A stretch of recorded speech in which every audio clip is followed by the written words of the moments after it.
Hello, hello, hello. Hi, Robin. How you doing? I hope you're feeling a lot better. I hope so. Hello, everybody. Hello to everybody out in YouTube land and Facebook land. Thank you for stopping by. I do appreciate it.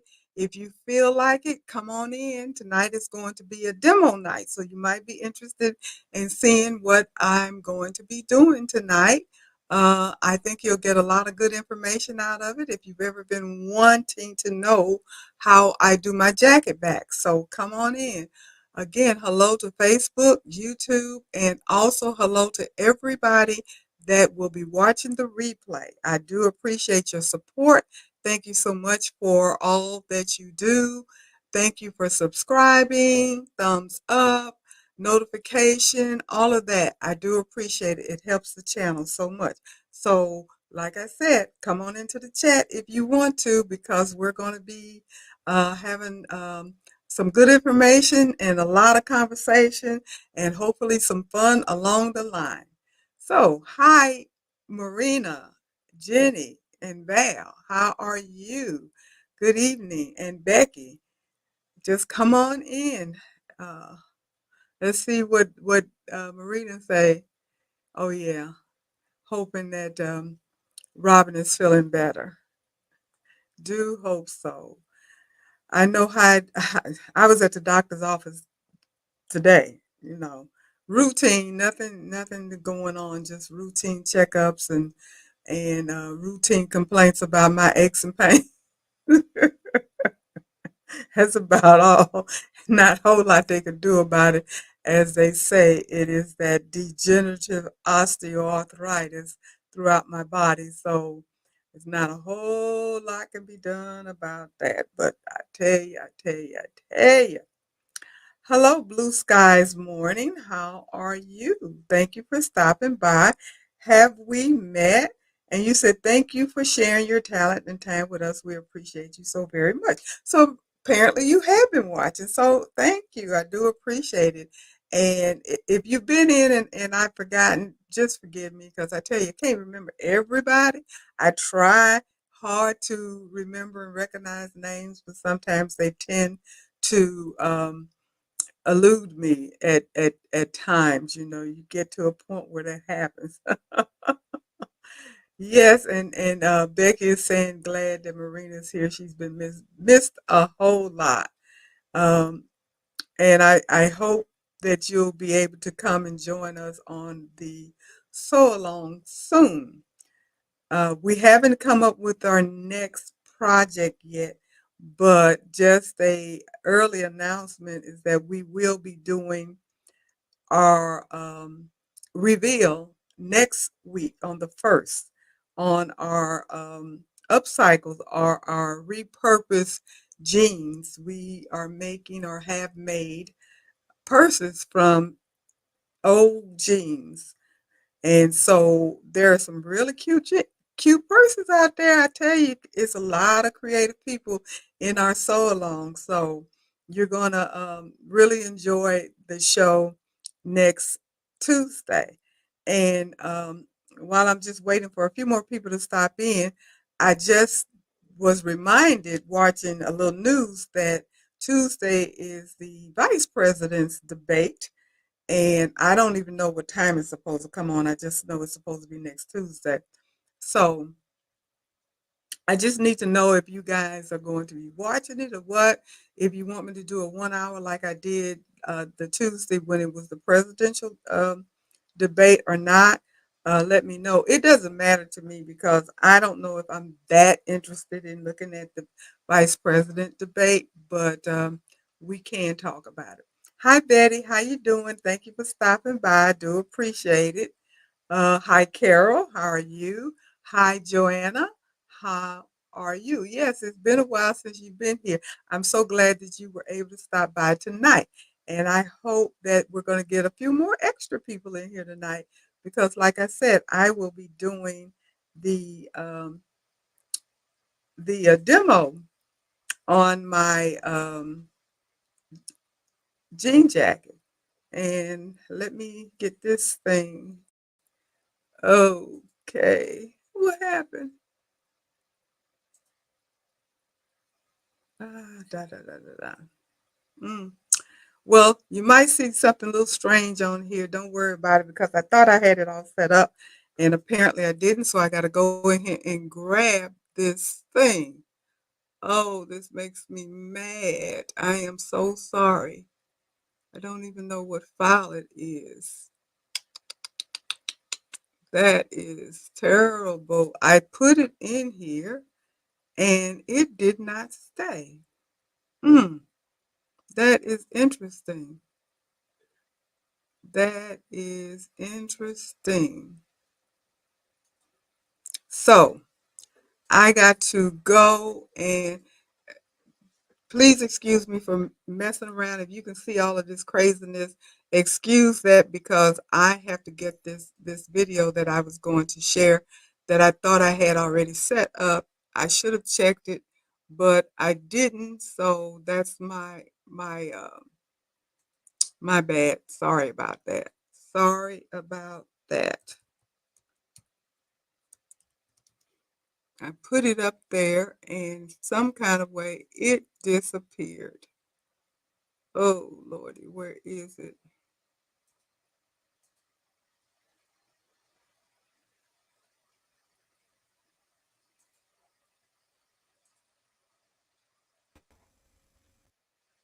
Okay, I got it. Sorry about that. I did not mean for that to happen that way, but things happen, nothing's perfect. So, Joyce, how you doing? Thank you for stopping by. Taisha, Kingsbury Craft, Leslie, Ann, and I think I spoke to you already, Jenny. If not, hello to you as well. So, uh, I am going to go ahead and get started with the presentation. It shouldn't be too, um, well, actually, what I'm going to do, it will be a live demo. Hey, you guys have been asking for a live demo, and I'm trying to think. The person that specifically asked me to do this demo is not on here tonight yet. Hopefully, she will pop in. But if not, she'll be able to watch the replay. But I had been promising for a while to try to do some live demos, and I know I had talked about having a extra camera and all of that stuff, which has not happened yet. I still may be able to do that at some point.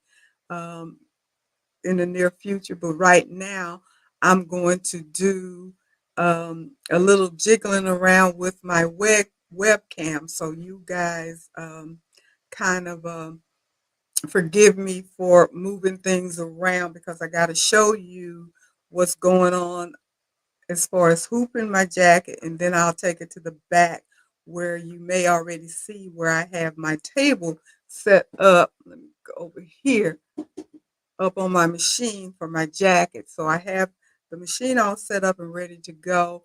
I didn't hoop my jacket yet because I wanted to show you guys all of that. But the first thing that I'm going to do is show this little short video of how I split the hoop in order to do a split design for my jumbo hoop. I thought it would be a lot easier to go ahead and do it, film it, and show it, and then we can talk about it, or we can talk about it while, we can talk about it.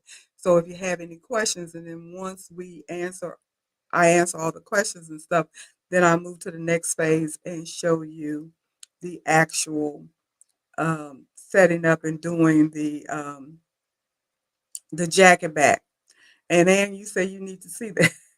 Well, hopefully those of you, and this is specific to, of course, the PR 1055X, which I have, or the 1050. The Baby Lock Venture, I'm pretty sure does the same thing. Now, for those of you that have other machines like Racomas and Melcos and whatever else you may have, then of course I can't address that because obviously I don't have that machine. But this is, like I said, for the brother machine that I have and how I have been doing all of my jacket back. So if you look back behind me, you'll see a jacket that I did the other day.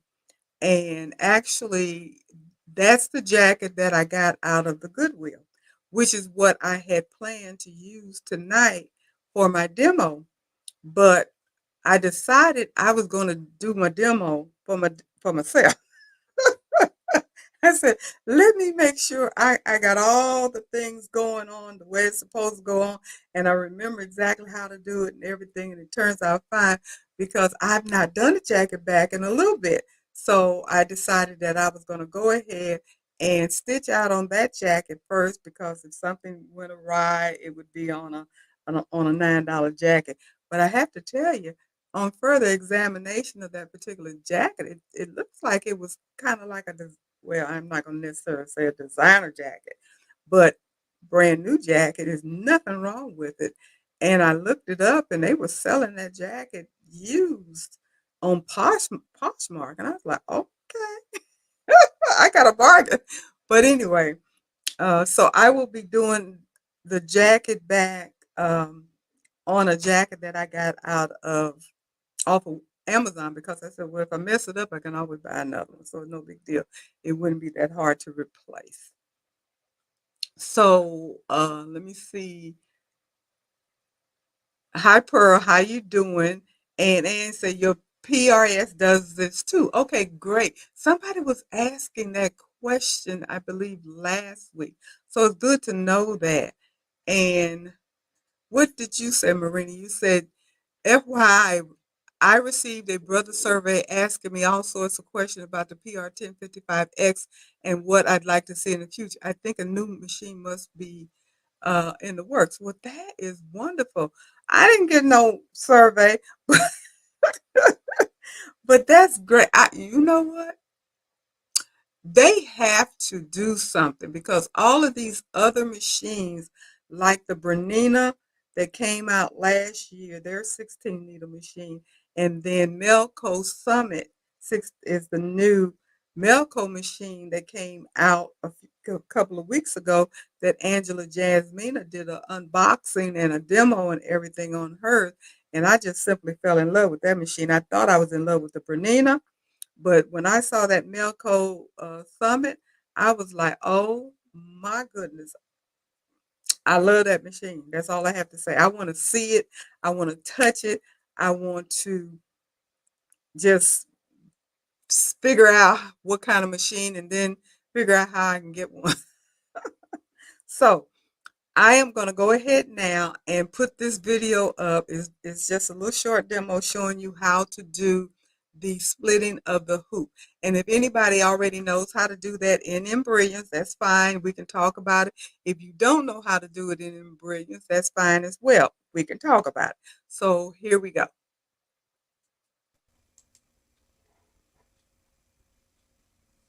Okay, now we have my screen. So hopefully this will work. I've been working on this for a minute. So let me show you what I'm trying to do. I have a, um, this is my 14 by 14 mighty hoop.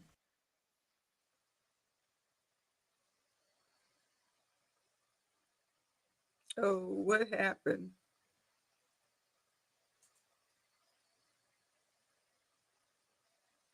The video stopped. Oh, let me put it up again.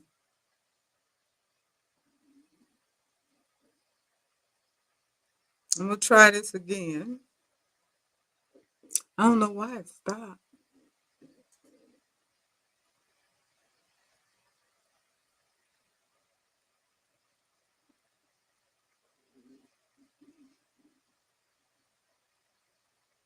Hmm.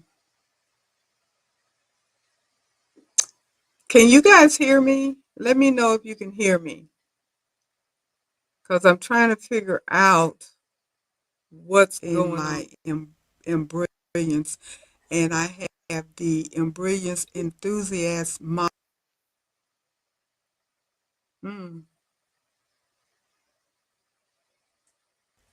into my toolbar, and you will see my cursor. Watch the cursor. Here it is right here. And I have it under the preference icon. When you click on the preference icon, then your hoops will come up. Under environment, you have, I am so sorry. This is not for some reason uh, playing like it's supposed to. It's probably my bandwidth because I have all of you guys on here, and I'm trying to do a video. I I do apologize because the I did put it up. I looked at it. I played it. It worked, and for some reason, yeah, Joanne, I know it's cutting in and out, and I have no idea why it's doing that. Is to bring in a design. So I'm gonna go over here, and it keeps cutting in and out for some reason. I can't get. It looks like a file folder. Under the file folder, things to choose from. So I'm just going to choose a big design, and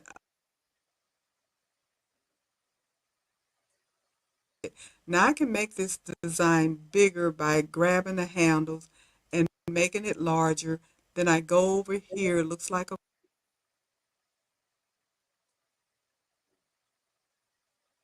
so I'll go over to utilities and go all the way down to almost the bottom. And oh, I'm so sorry. This is just not and working. It is now split. Hopefully you can see where if you look here where my cursor's going, you see this one line going down here, and that is for the I'm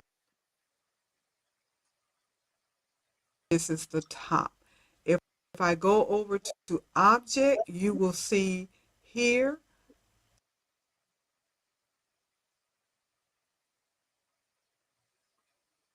Well, I tell you what I'm going to do. Hopefully, um, let me see if I can talk through this. I'm going to take the sound off of it and back it up and kind of walk through it. If the video itself will play, because I think the video will play without the sound, the movement of it. So let me try this one more time, but I do apologize. So I'm going to start it over. And what I'm showing you here is my hoop, which is my 14 by 14 jumbo hoop. And I'm going to go up here on my toolbar, and there is an icon up here, which is the preference. And in that particular toolbar is where you will find your hoops, which this right here is what flies out, and this is where your hoop is, and this is what I select my jumbo hoop. Now, normally it is set on normal, and I don't know how well you guys can see this, and but you have to put it on multi position, and then you're gonna hit apply, and then you'll see it, and it splits the hoop. It splits the hoop. The next thing I'll be doing is putting in a design. So I just kind of went into my folder and pulled up a design to go on here. That's what this is. I just pulled up a design. And I wish I had decided to do a share screen, and it's a little too late to try to hook up my other monitor to do a share. I thought this was going to work, but it isn't. But I put this design in, I made it big. Now I'm centering it, and I'm going to go over here under utilities, and I will select in utilities, split the hoop. right here, and it's going to split the design. And now the design is split. You can see there's an outline that goes at the top, and then I will show you that there's an outline for the bottom, which is split.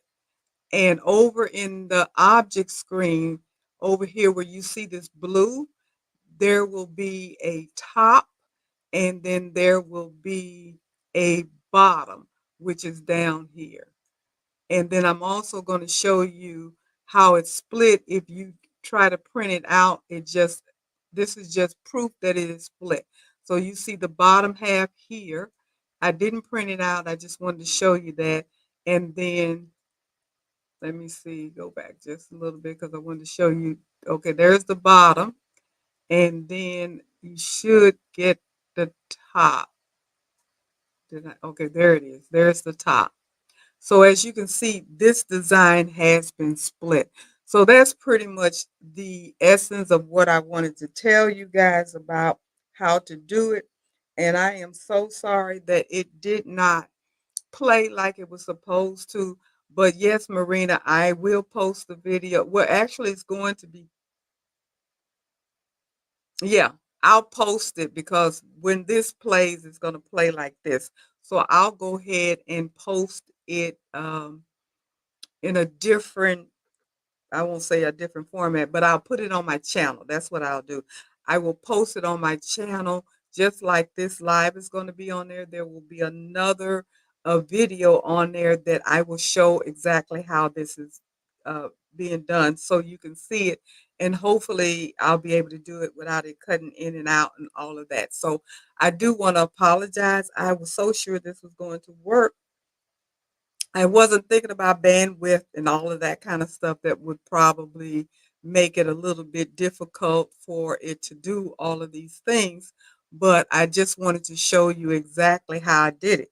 But uh, hopefully, with me going through it a little bit, you understand it.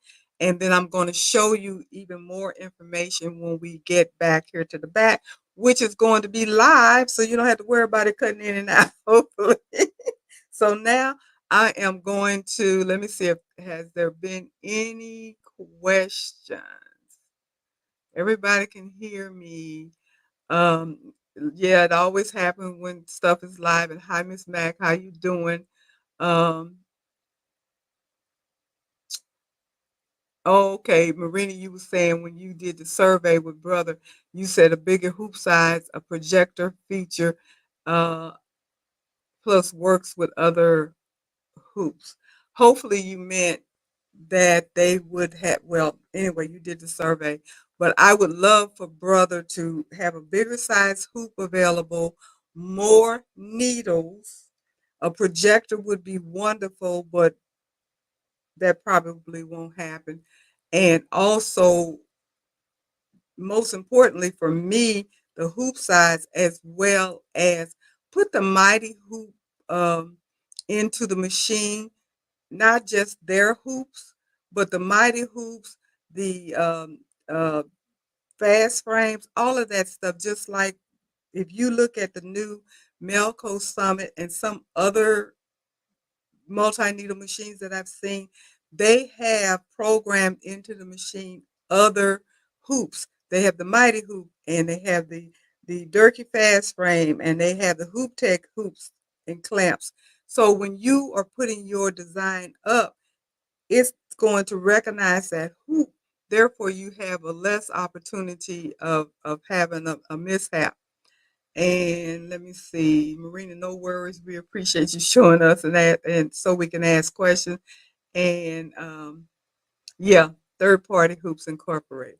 Okay, so now I'm going to go ahead and turn this around and show you my table. Let me take this thing down since it's active food. I'm going to show you how I'm going to hoop this, and I'm going to try to do as best I can without my behind being in front of the camera all the time. But so I'm turning it around. This is my jacket that I'm going to hoop. Okay, let me get my chair out the way. There we go. So I have the jacket, and it's denim, so you really don't have to put a stabilizer in it, but I did do a fusible mesh just because. And I also, instead of having to worry about all of the rulers and what have you, I just kind of did the center crease so I know where my center is. So I'm going to go ahead. This is the jumbo hoop. This is the 14 by 14 hoop. It actually, and it's a mighty hoop. It actually says it is a 14.79 by 15.81 or 14 by 16 mighty hoop.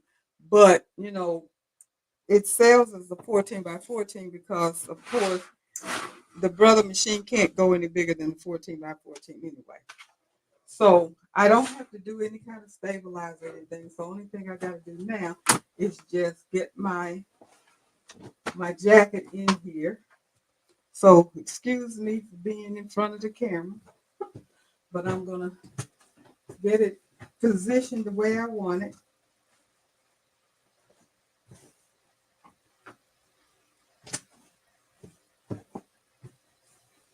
And I'm using my seams that I have on this jacket to kind of be a guide for me as to where everything is and the centering and all of that stuff. So I kind of eyeball it. I'm not the best person when it comes down to the rulers and the measurings and the marking because they never end up going in the right place.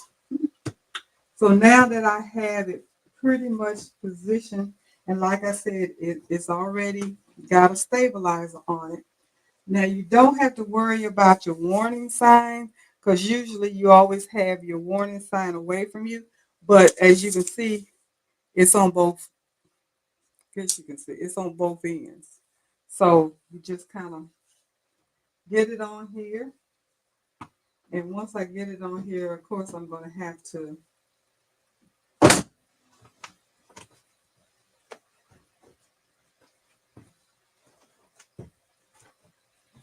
make sure it's all smooth out. Nothing got caught that I don't want caught.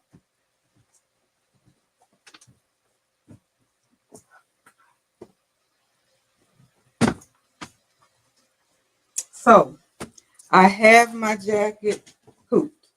But I said it is hooped. And it's got my center right here. And it's pretty close to the center. So I did that pretty good. So now I'm going to turn this around so we can see the machine. So what I need to make sure that I explain, you have an A arm and a B arm. You have to put your B arm on your machine. Take the A arm off, unscrew all the screws, take the A arm off, put the B arm on. And also when you're doing a jacket, you need to make sure that you have your table because you're going to have weight from this big hoop. So always the B arm and the table.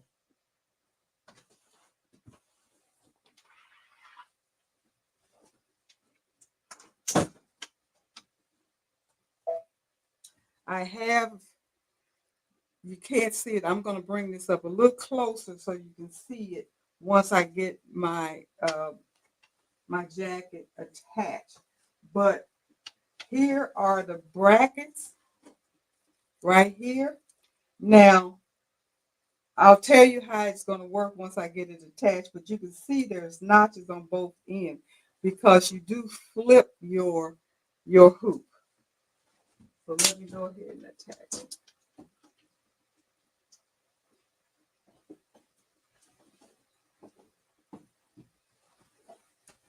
Be careful with your needles.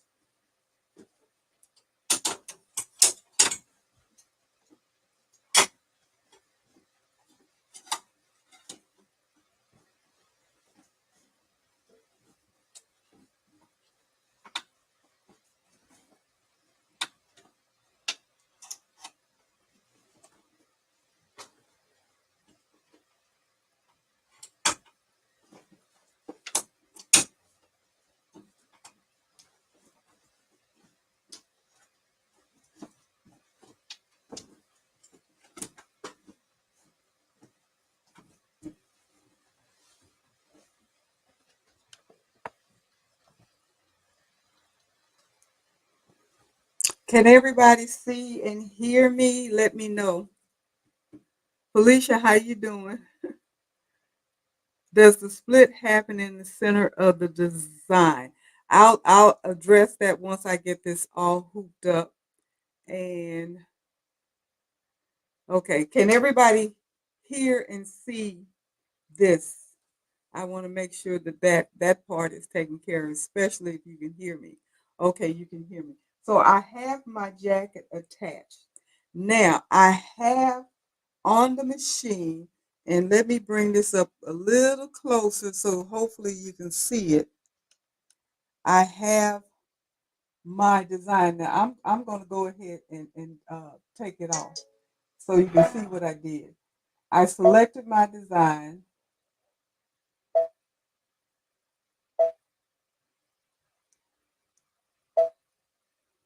Now this is what I wanted you to see. When you do a split design, oh my goodness, you can't see it.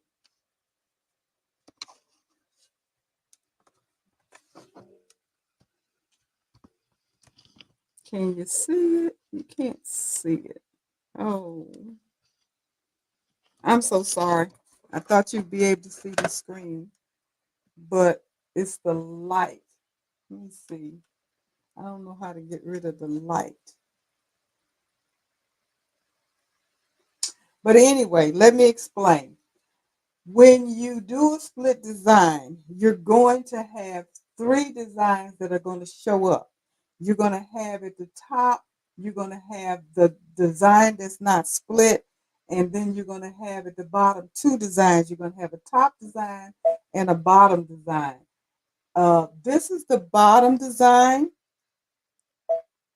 This is the top design, if that makes sense. I think you can see that. That's the top design. It says hello. That's going to go on the top. Now, when I'm done stitching this and I'm ready to flip this hoop, then I'll be doing the bottom. And if you can tell, this is upside down. Hopefully you can tell that. And the top, the whole one never comes up. But anyway, I wanted you to see that so you would know exactly how that goes. So I'll select my color. Yeah. Now it's all set up and ready to stitch. And this top one is going to take 28 minutes. Well, it's going to take more than that because it's going to take 33 minutes to do the top. Then I'll flip it and it'll probably take another 30 minutes to do the bottom. And the reason being is that I'm being bold and I'm using metallic thread. And I always have my metallic thread at the lowest speed, which is 400. So I am going to go ahead and back this up out the way so I can attend to this because I want to make sure everything is done correctly before I hit the button to start stitching. So I need to get in front of here and take a good look. So let me move this back away. And again, I'm sorry for all this moving around, but hopefully you guys understand.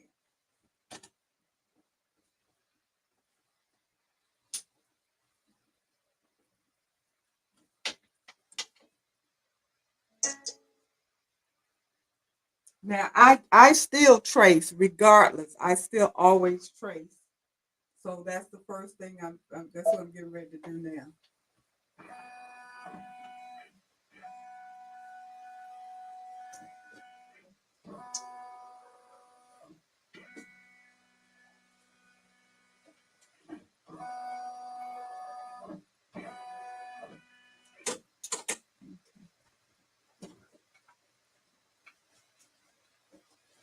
I was pretty comfortable it was going to fit. I just like to trace. The other thing I like to do is do the camera. That way I know exactly where everything is.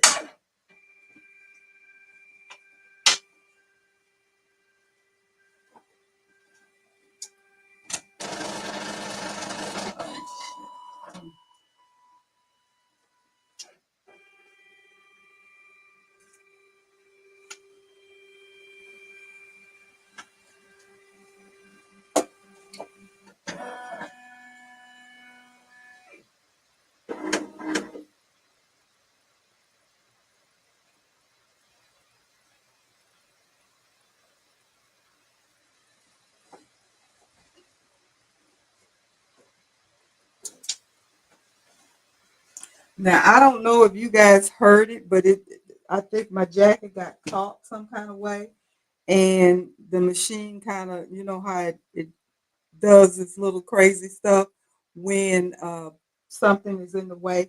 So what I'm going to do for safe measures, because I want to make sure that everything is going to stitch exactly the way it's supposed to, because it has to be on point in order for it to join together when I flip it. I'm going to shut it down and start all over with it because I don't want any issues.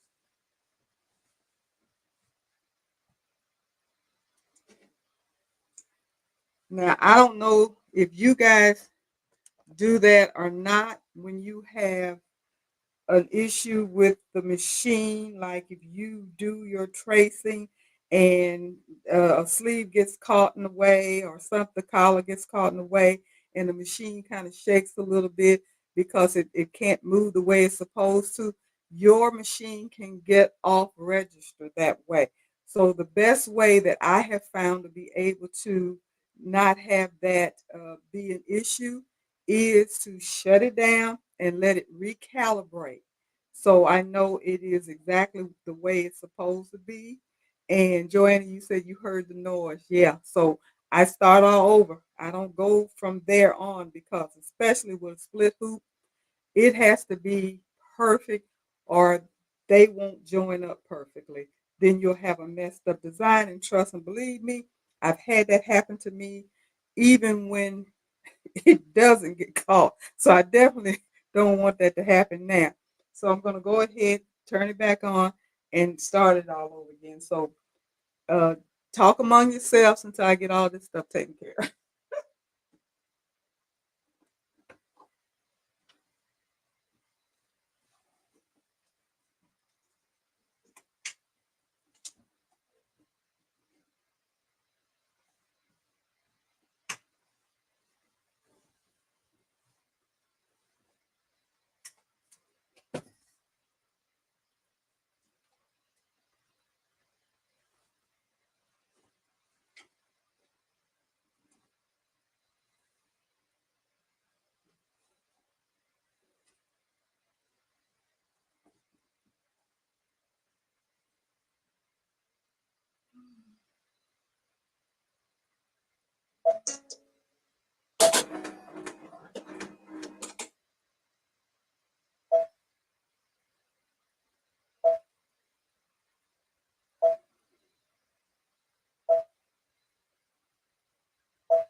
Okay, I am back. So let me see.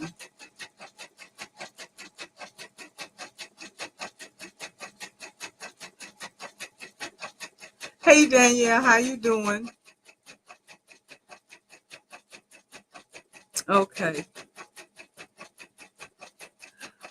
Carol, I will tilt it on the next one when I get ready to flip it, and we'll see if that's gonna help. I hope so. And Marina, I trace and then I trace and then I trace some more. I still am anxious about hitting. Yeah, me too. Trust and believe me, I do. Hi Kim, how you doing? Hi Margot, and yes, Joanne, you heard the noise. And Marina, that's a great point. I never thought to shut down my machine when that happens. Makes perfect sense though. I'm one of these people that learned years ago about a computer when it does stupid stuff, reboot. So that's basically what you're doing. You're just rebooting the machine so it can recalibrate and get back on track like it's supposed to. And that has pretty much been helpful to me. And I am using Kingstar a metallic thread. I do have it down. The speed is 400 stitches per minute, and the needle, Trisha, how you doing? You're asking. It's just a regular 7511 ballpoint. I don't have any.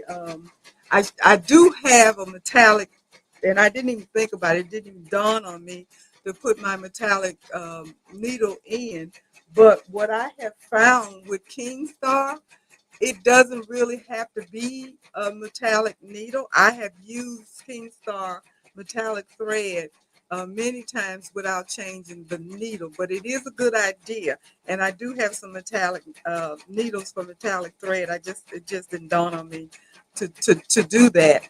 But I also make sure that I have it at the lowest speed because I don't want any issues when you're doing it on even on a single needle machine. You should always have it on a on the lowest speed and as high up as possible so it can travel down and get the kinks out. The other thing that's important when you're doing it on a multi-needle machine, always put your metallic thread on the outside needles. Either what I have found that works, if you put it either on needle 1 or needle 2, which this one is on needle 2, or either on 9 or 10, it will not gravitate towards the other threads and get tangled. I had to learn that the hard way because I would just stick it on there wherever I chose to stick it on there, and it would get all entwined and all of a big stupid mess. So hopefully it's not going to embarrass me tonight and get all in. But so far so good. It is working so far. And if you guys have a problem hearing me, please let me know because I do know that the machine is in my ear. And I started to get a headset and got busy and forgot to do it because it would have been here today. And I would have had a headset with a mic and noise canceling, and maybe you guys would have been able to hear me a little better. I don't know, but excuse me. Hopefully you are. And hi, Jeanette. How you doing? Thanks for stopping by. Excuse me. I don't even think I brought my water in here. But anyway, okay, you can hear me good. That's perfect. Uh, I am going to. What else did I want to tell you? Oh,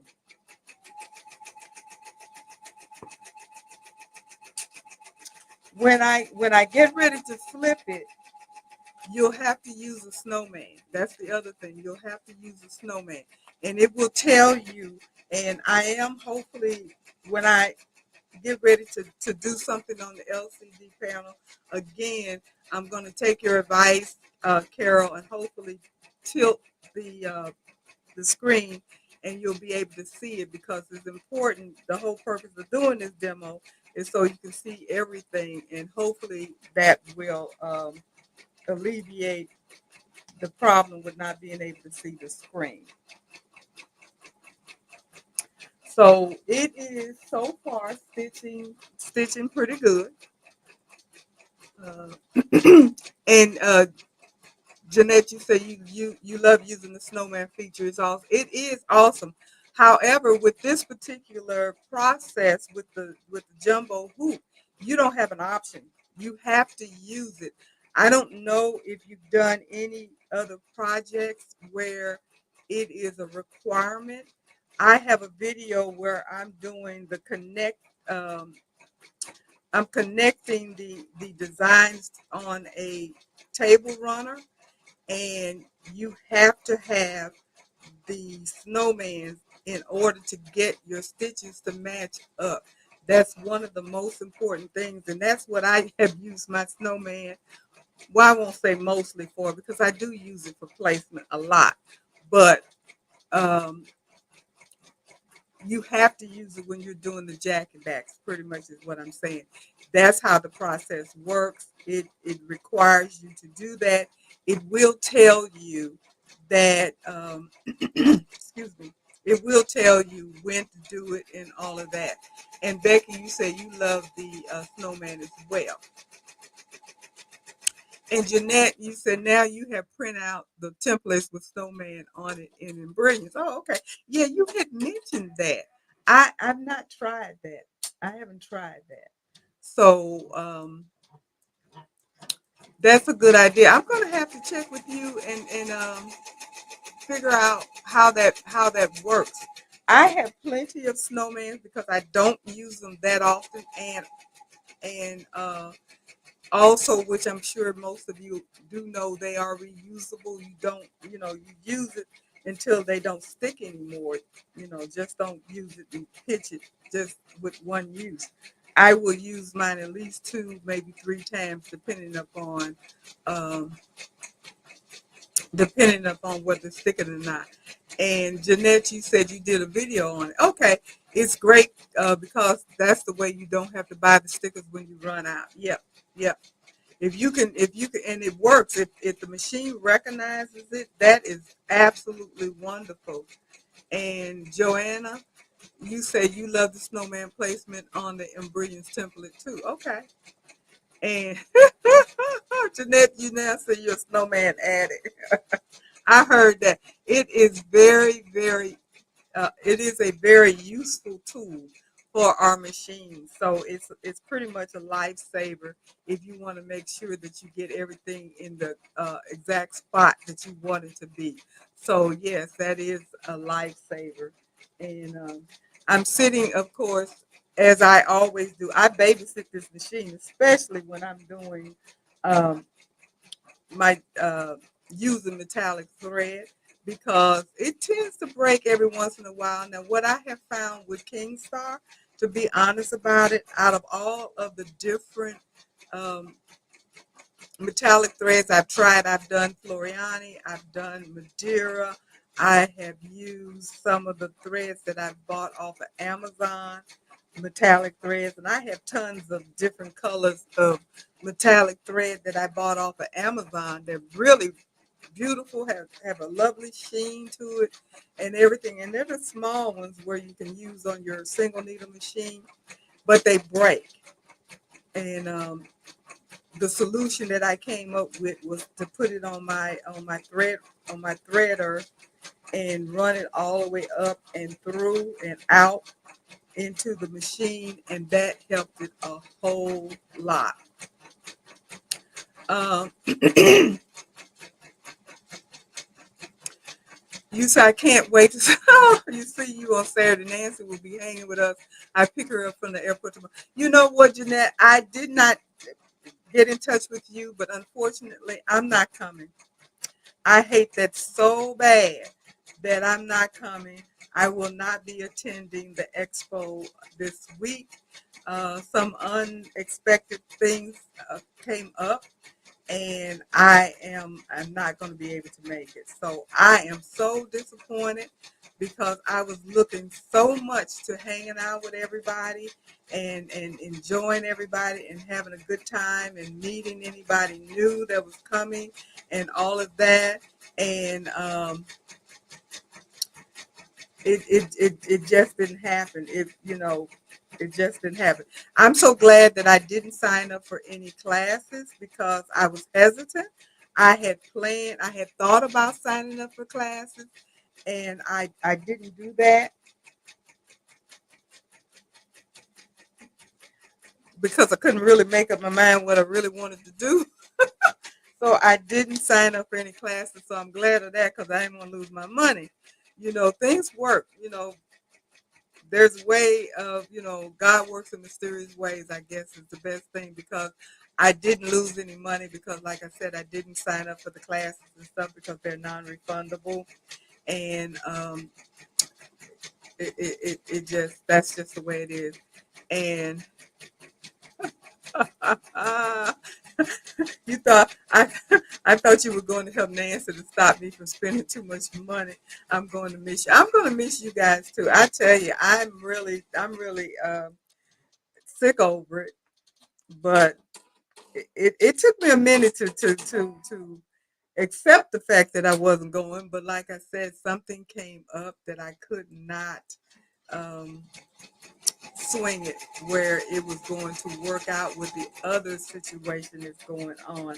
So you can't be in two places at one time, and you know how it goes. So I am not going to be able to make it, unfortunately. But if it's the Lord's will and everything works out, hopefully I will be there next year.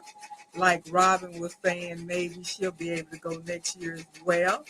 And you never know. Best laid plans. Sometimes it doesn't pay to make plans because a lot of time when you make them, they don't turn out the way you wanted to. But that's okay. You guys go have fun, enjoy yourself.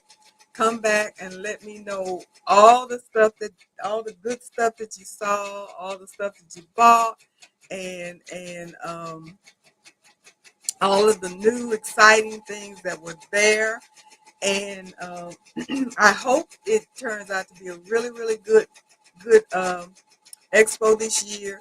And Jeanette, I know you're taking a lot of Embrilliance classes, so I hope you get a lot out of that so you can come back and teach us some stuff about Embrilliance so we can learn. I am trying to learn as much as I can. I have a little online program that I bought that I did a little bit of it. Kind of disappointed because I paid a nice chunk of change for it. And most of the stuff that I've gone through already on this little platform that I purchased, joined, subscribed to, whatever you want to say. The stuff that they've gone over, I pretty much already know. So I was kind of like, dadgummit. I know Lisa Shaw travels, and she's the Embrilliance guru. She travels, but I've not seen any of her schedules coming out this way. Um, and oftentimes, by the time I see it anyway, it's like it's going to happen next week. So you don't really get a whole lot of heads up. I subscribe to her little itinerary thing. And so I do get them, but like I said, they haven't been anything that's going to work out for me, uh, the ones that I've seen so far. I just hope that she would come this way um, at some point so we could go and see her live and do some hands-on. And yes, Jeanette, she does. She has a good channel on YouTube as well, and she has a lot of good videos. She does, because I look at a lot of her videos to figure out how to do things. So yes, she definitely does have a lot of videos on there for anybody that has Embrilliance and you have questions about how to do certain things and you can't figure it out yourself. That's a good resource because she is the Embrilliance guru. I think she's probably contracted by Embrilliance, but because they will recommend her as well. And she does a lot. Now, she does a lot of the digitizing stuff as well, the stitch artist. And I don't have stitch artists. I don't have either one of them, one, two, or three. And I'm pretty sure I'm not going to get it. Pearl, you said, what's the channel again?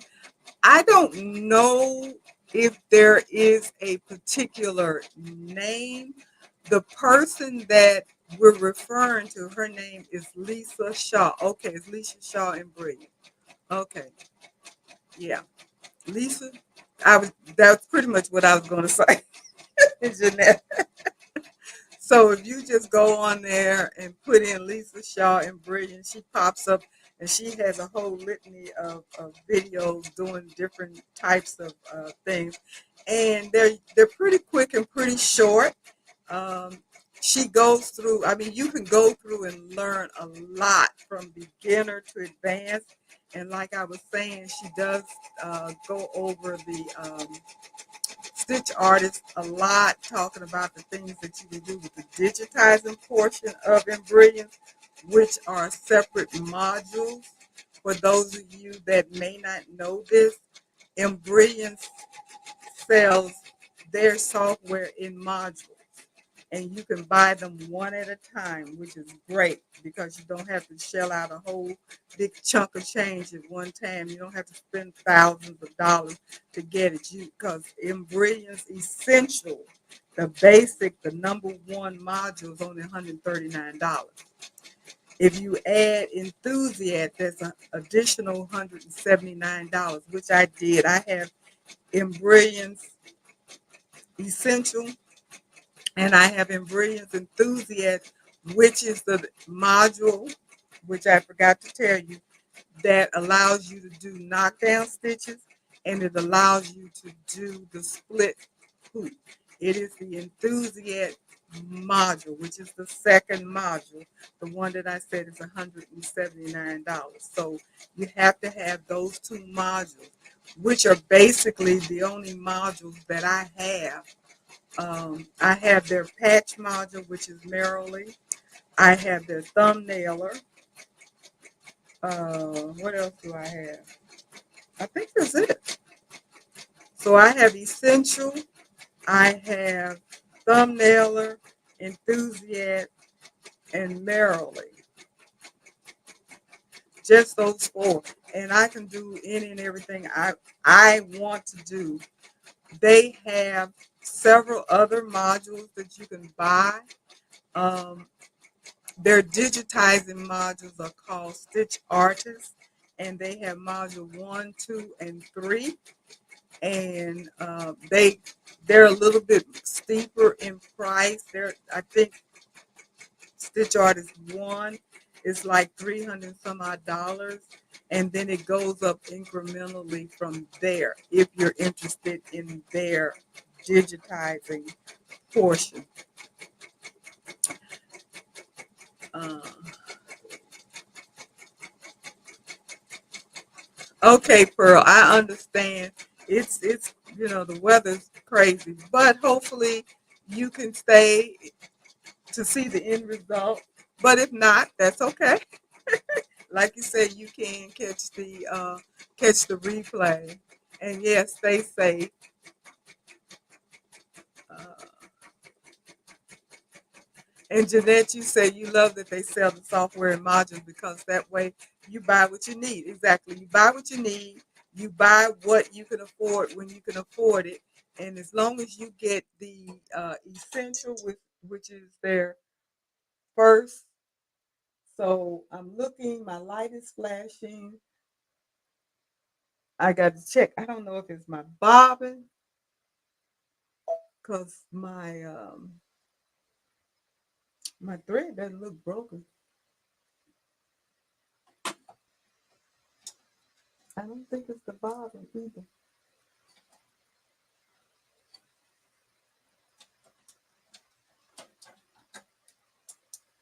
Nope, not the bobbin.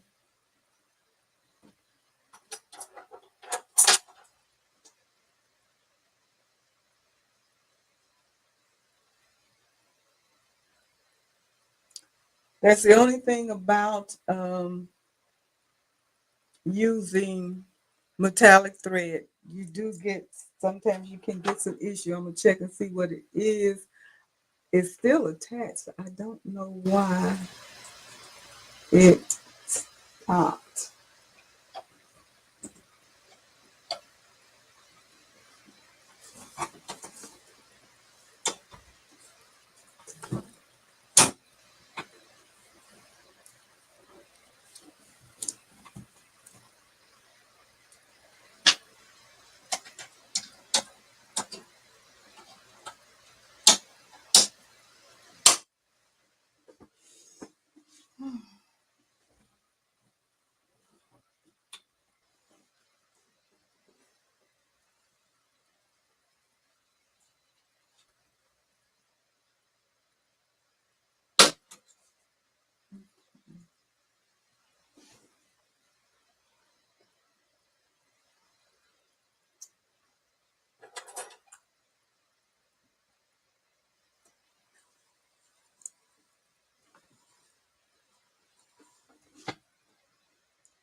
Like I was saying, that's one main reason why if I'm doing metallic, I watch it like a hawk because you can get some.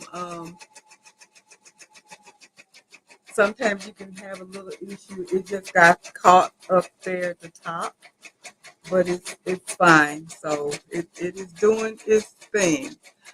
We were talking about digitizing, and I don't know if you guys have seen this or heard, but John Deere doesn't represent or basically sell Wilcom Hatch anymore, and I didn't know why, but it apparently he has his own digitizing software that will be coming out in November. I know I got um, an email talking about it, and I signed up for the reveal basically in November, the early part of November, and so it will his new software, digitizing software, will come out in November. He says it's going to be very user friendly, which would be great because I would love. I have two digitizing software. I don't use either one of them. I haven't taken the time to learn. Uh, I don't think Hatch is very hard. I have Hatch, Welcome Hatch, that I got from John Deere, and I also have PE Brother Design PE11 because I wanted to do um, photos, and it was recommended to me by somebody. I can't remember exactly who it was. Somebody recommended. Actually, it was John Deere. That's who it was. John Deere said that Brother Design PE Design 11 does better digitizing of photos than Wilcom Hatch does, which I was surprised to hear. So that was one of the reasons why I ran across a good bargain and I got it. So I have both of those digitizing programs. Haven't used either one of them yet, but hopefully at some point I will learn how to do that. That's the main reason why I have not invested in Stitch Artist digitizing modules because I already have some digitizing software. I don't see any sense in getting any more. Um, let's see. And Margot, did I say hi to you, Margot? I don't know. If I didn't, hi. And was someone asking about the speed of the machine? The stitches per minute are 400. I don't know if that's what you're addressing, Margot, but I have it on 400. I do not put my metallic thread up higher than 400 because I want to make sure that it's going to stitch out correctly and not have any issues. And I'm getting, it's 9 more minutes before the top is finished. Then it will be time to do the flip, and I will show you that. And Felicia, you're asking me what size hoop am I using? I am doing the Mighty Hoop Jumbo Hoop 14 by 14. Actually, the hoop is 14 or 14 point something by 16 something, but it is the 14 by 14. Um, Brother has their own 14 by 14 hoop, but I don't use anything but Mighty Hoops if I can help it. So I have the Mighty Hoop Jumbo Hoop, and it's 14 by 14. And I did the split design in the hoop via Embrilliance, which I discussed a little earlier. I had a video that there is the video with the split. This is what the split looks like. And this is a design, obviously not the one that I'm doing, but this is the design where the top part is split from the bottom part. And if I was going to put this on a jacket back, which my husband said would be a good idea to do, well, actually not this one. It was another one he said would be perfect on a jacket back. This would be nice on a jacket back as well. But unfortunately, my video did not play very well. He said it's a nice design. Thank you. I think I got that design from, I want to say, um, Urban Threads. I'm pretty sure that's where I got it from. So, doing some Halloween stuff for my shop, for my Etsy shop. Uh, And Jeanette, you were saying 400 is good for that type of thread. Yes, like I was saying, every time I do metallic thread, I go at the lowest speed. I never go any higher than a 400 on the big machine because, and I don't know what the lowest speed is on my SE 1900. Jeanette, what is the lowest speed on the SE 1900? Do you know? Because I don't remember if it's 400 or 300 or 350. I'm not sure. I cannot remember. But I also use the lowest speed on that machine as well. Anytime I'm using metallic thread, it is advised that you put it at the lowest speed. And you say you believe it's 300 for the SE 1900. I think it is something along that line. So, yeah. 6 more minutes on the top. Oh, Robin, you said it's 400. Okay, all right. So it's 400 because Robin uses the SE 1900 all the time. So it's 400. So it's the same as this as far as the speed. So when I'm using the SE 1900 with metallic thread, and I have done that with other metallic thread that I have purchased, and when I put it on my big threader and bring it around, it usually stitches pretty decent, but not as good as Kingstar does. I really, really love Kingstar thread. If you guys have not tried it and you're having issues with any of your metallic threads, you might want to give it a try. I bought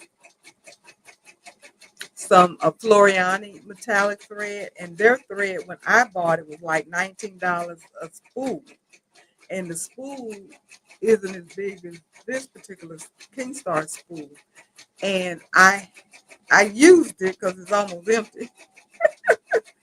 but I was getting breaking. It's a beautiful, beautiful thread. Nice, beautiful sheen to it and everything. When I get up to do the rest of the jacket back, when I do the flip, I'll pull it out and show you what it looks like because I have it. But it's a beautiful sheen to it. But I don't think it does stitches out as well as the King Star.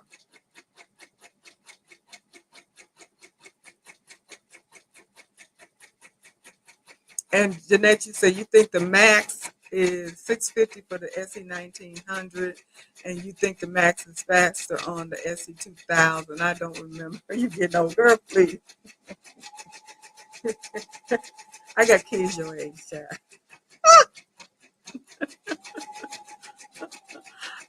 I am so the more I think about the fact that Nancy is coming and I get a chance to meet her, I am so sad I'm not going to be there. I'm so sad because I would have loved to have uh, met your sister. So, mm, shouldn't have told me that.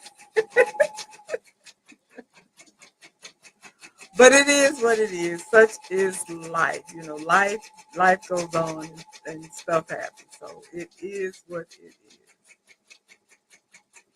So it's 3 minutes. Now it's gonna stitch out that whole word hello, but it's also gonna stitch another little part that goes with the bottom word. And that's kind of how that's part of what it's called split. This particular design, in all honesty, was not the most perfect design to show a split design because it doesn't split it in half. I think somebody asked that question about whether or not it splits the design in half. And the answer to that question is maybe. It depends upon where the design is located on when you center it on in your hoop, and also how big it is and all of that. So it doesn't necessarily mean that it's going to, when you put it on there to split it, that it's going to split it in half, half up here, half at the bottom. Because as you'll see, it didn't do that for this particular design based upon the way the design is is made. So um, no, it doesn't necessarily mean it's going to be in half because the word hello has completed stitching. Now it's going to stitch a little part that is going to be on the bottom word because that was part of it that connected to the split part when I did the splitting.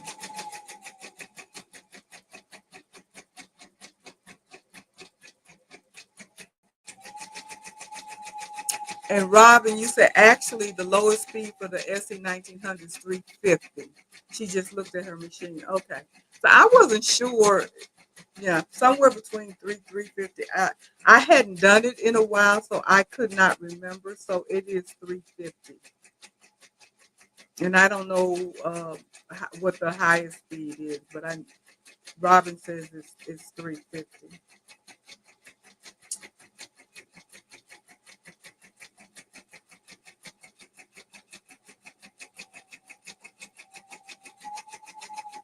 So it's 1 minute.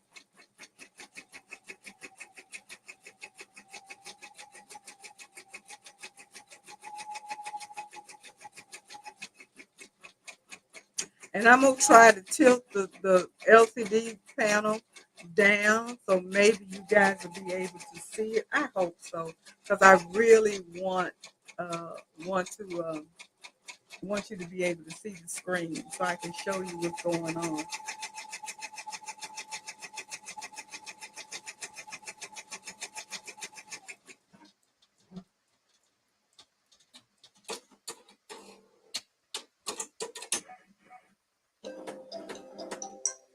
Okay, it is done now. So I'm going to turn it around back here and let's see if I tilt it.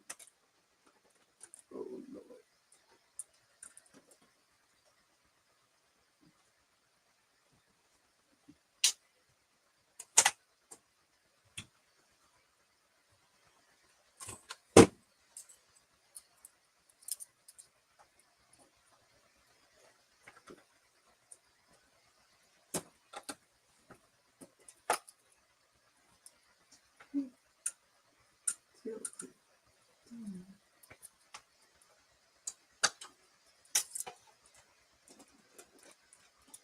I don't guess I can tilt it down any lower than what it is. I thought I could.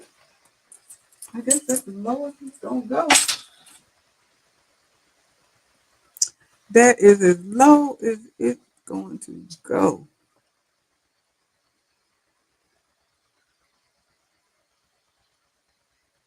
You guys, hopefully you can see this hello here pretty good. This little bitty stuff right there is part of the bottom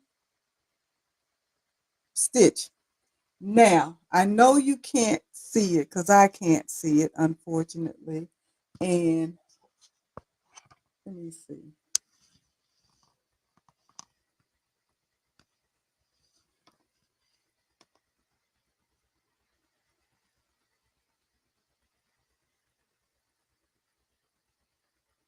You still can't see the words because it's too bright. You can't see the words.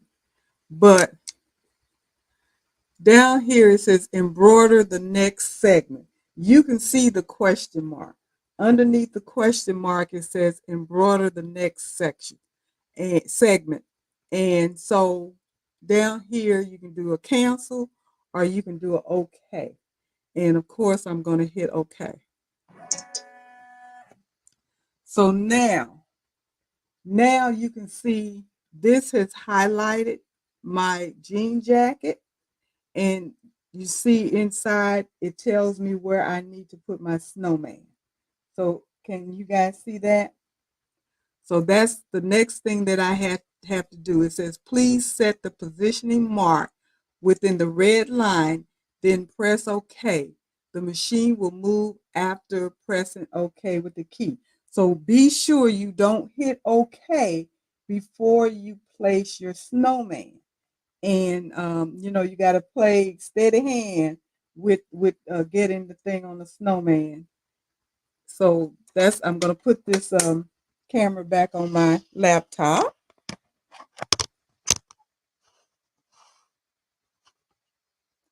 And I'm going to get my snowman.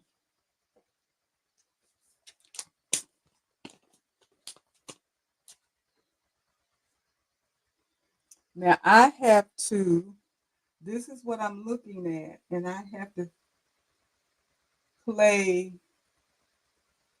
hand and eye coordination, which I am not good at. I need my left hand.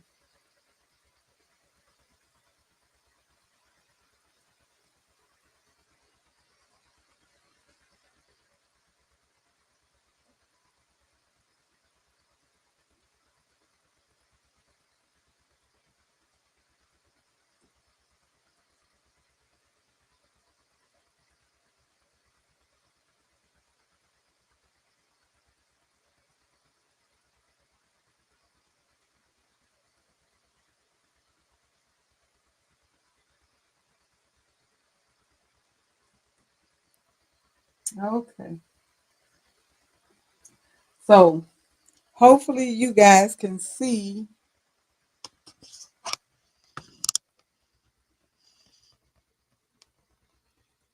I don't know if you can see that. That's where my snowman is.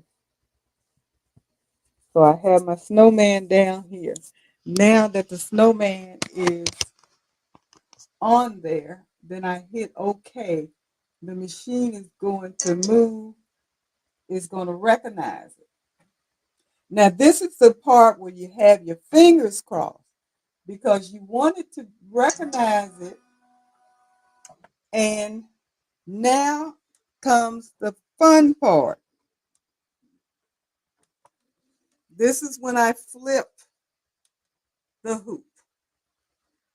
So it says positioning mark recognized. Please rotate the frame, then press OK key. The machine will move after pressing OK. So I have to take this whole thing off, turn it around, and re-hoop it. That's how you do the jumbo hoop. You're doing half, and then you're doing half. Now, when I turn it around, naturally, the design that shows up will be upside down. So let me take this off and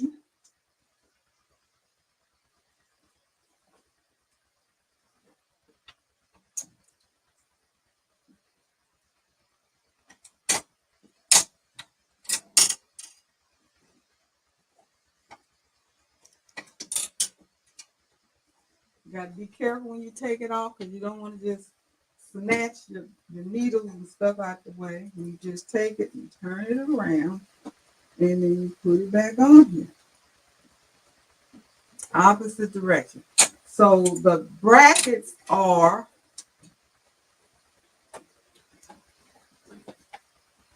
the same on both ends.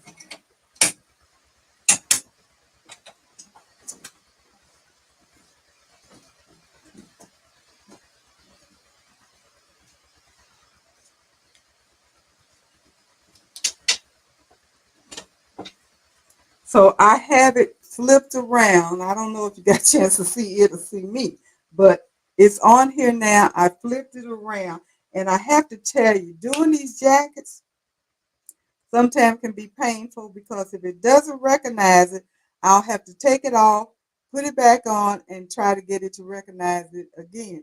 And Robin, you said that's scary, and I haven't. Okay, so now I have it. It says. Um, Positioning mark recognized. Please rotate the frame, then press OK, and the machine will move after pressing OK. Now the machine is going to try to read the snowman.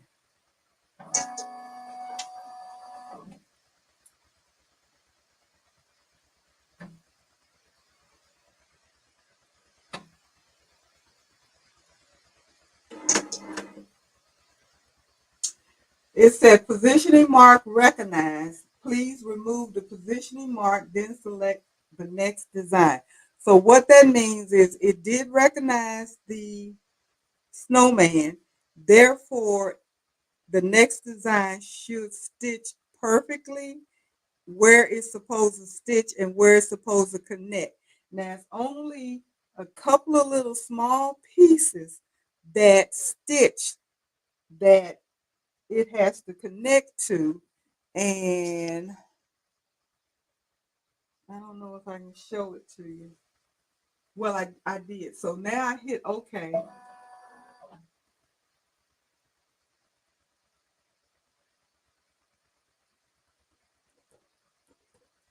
Why didn't the next one come up? Oh, no. What happened?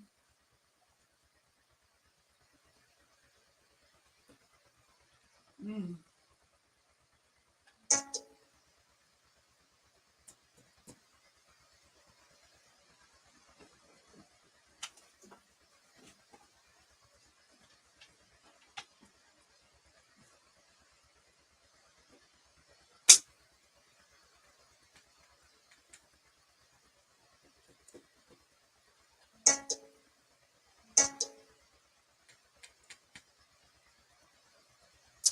Well, what do you know? I don't know what to say. My machine is frozen.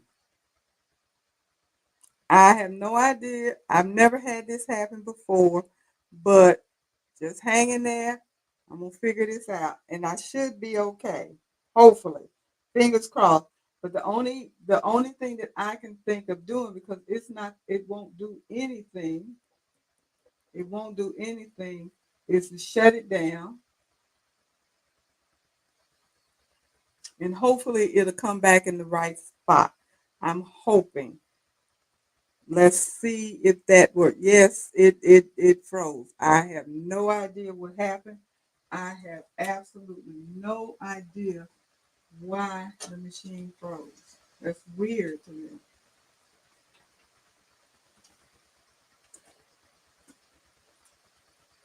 Hmm.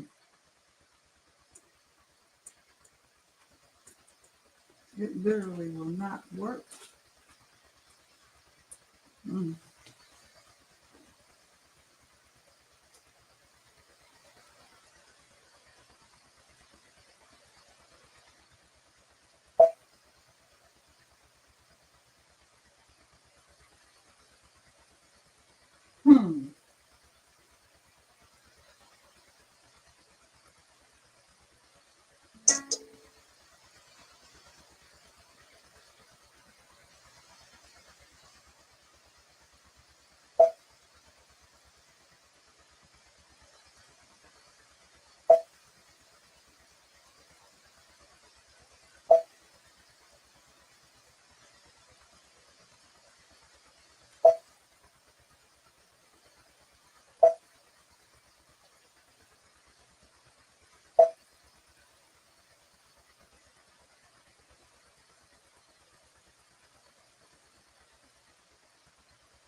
Now I have to tell you, I don't know.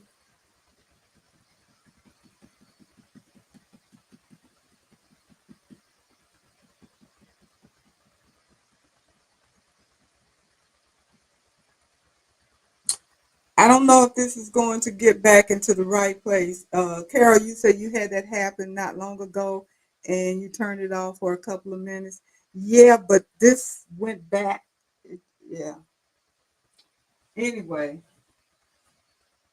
I don't think that's going to happen for me on this particular one. I am. Let's see where it is.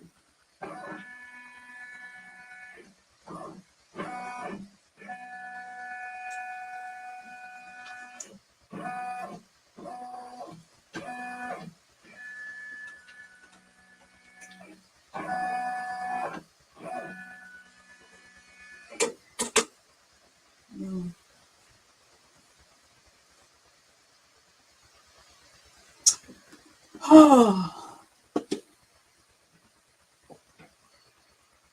I can tell you, I can look at it now and tell that it's off.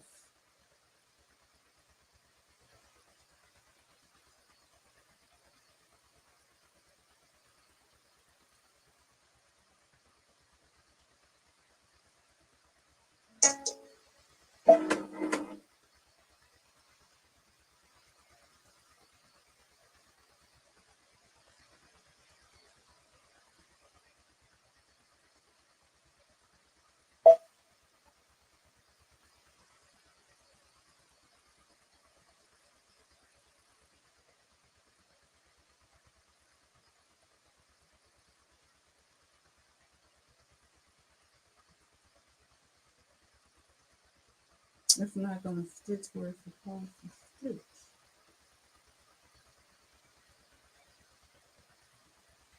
Hmm. Well, I don't know what happened to my machine, but I can look at it and tell that for some reason it froze and it lost its place. I don't think I see the snowman, but I have no way of knowing if it's going to attach like it's supposed to. I have no way of knowing that.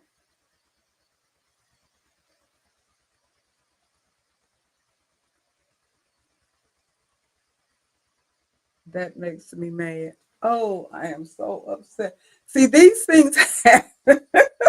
I know I told you guys that um, doing jacket backs and stuff can be difficult because if your snowman does not recognize your jacket in the right, if it doesn't do what it's supposed to do when it's supposed to do it, then you can mess your jacket up. I trust and believe me, I've messed up several of them before. I've been able to recover some I have not. This particular one, I am not 100% sure where I am. Let me see.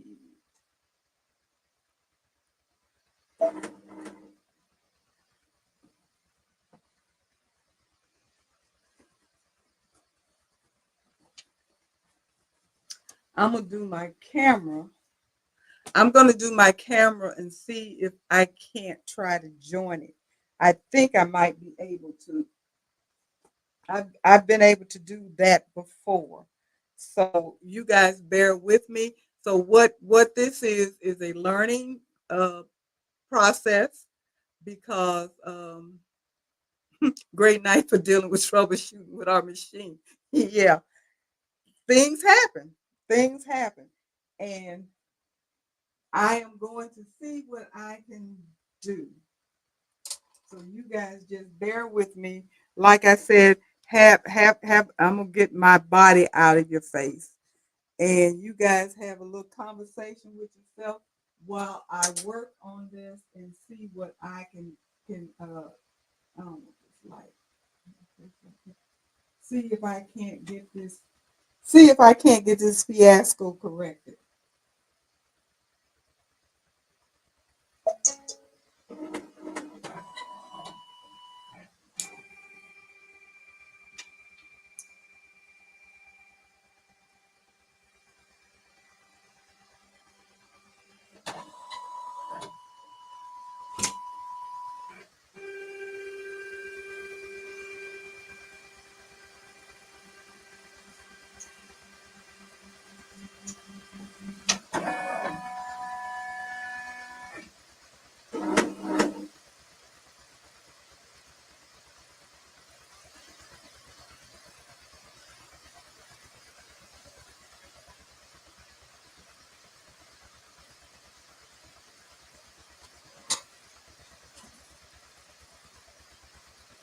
Okay, looks like it's going to me.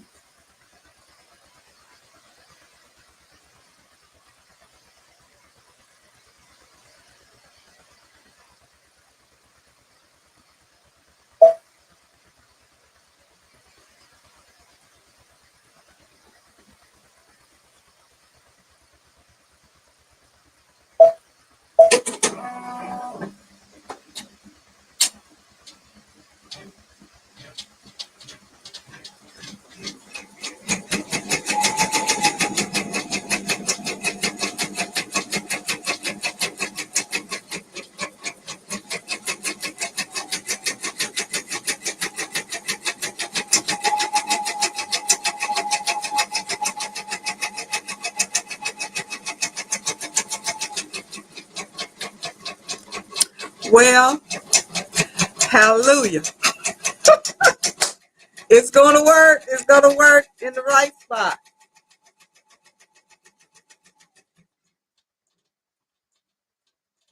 It joined. It joined like it was supposed to. So it should stitch perfectly from what I'm looking at. It looks like it's going to stitch perfectly. If I can get my thread to stop clowning. I talked about you so much, King Star, that you were such a wonderful thread. And now you're misbehaving in front of company.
Well, the two pieces that needed to join together have joined together.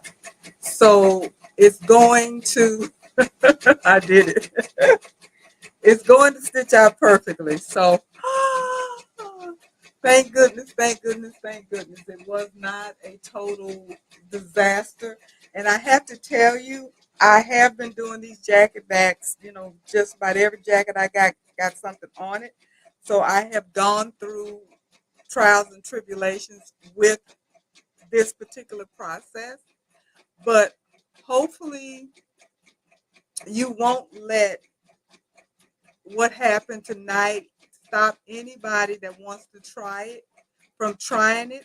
What I do suggest and recommend that you try at least your first couple of ones on something that you don't um, care if it messes up, put it that way.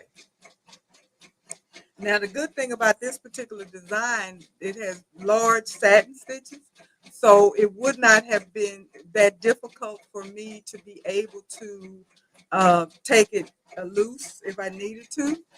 But that's not going to be the case. So everything is working out fine.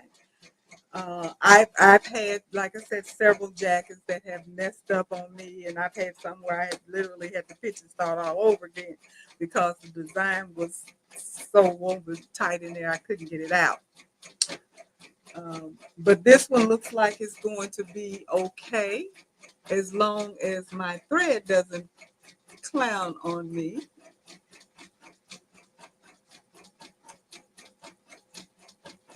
Why is this doing?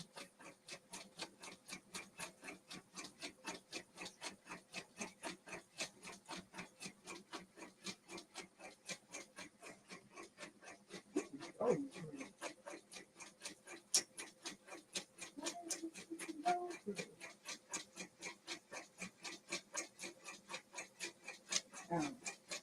that's my headache. I'm switching gold thread on mine. I'm gonna do this over again.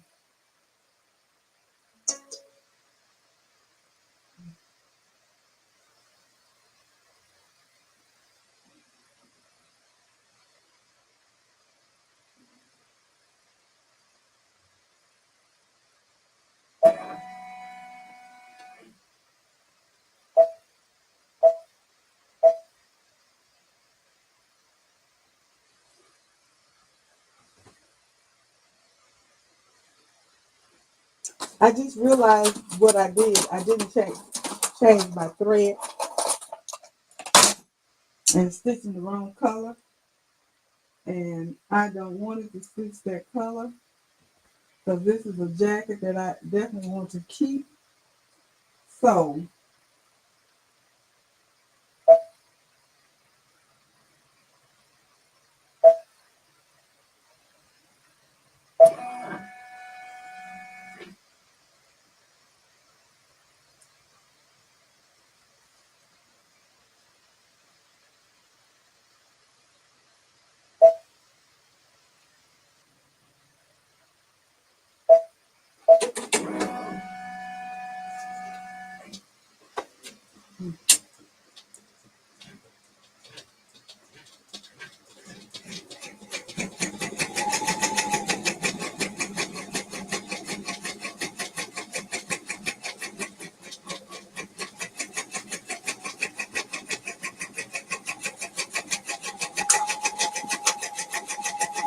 this is what really happens when you're doing stuff.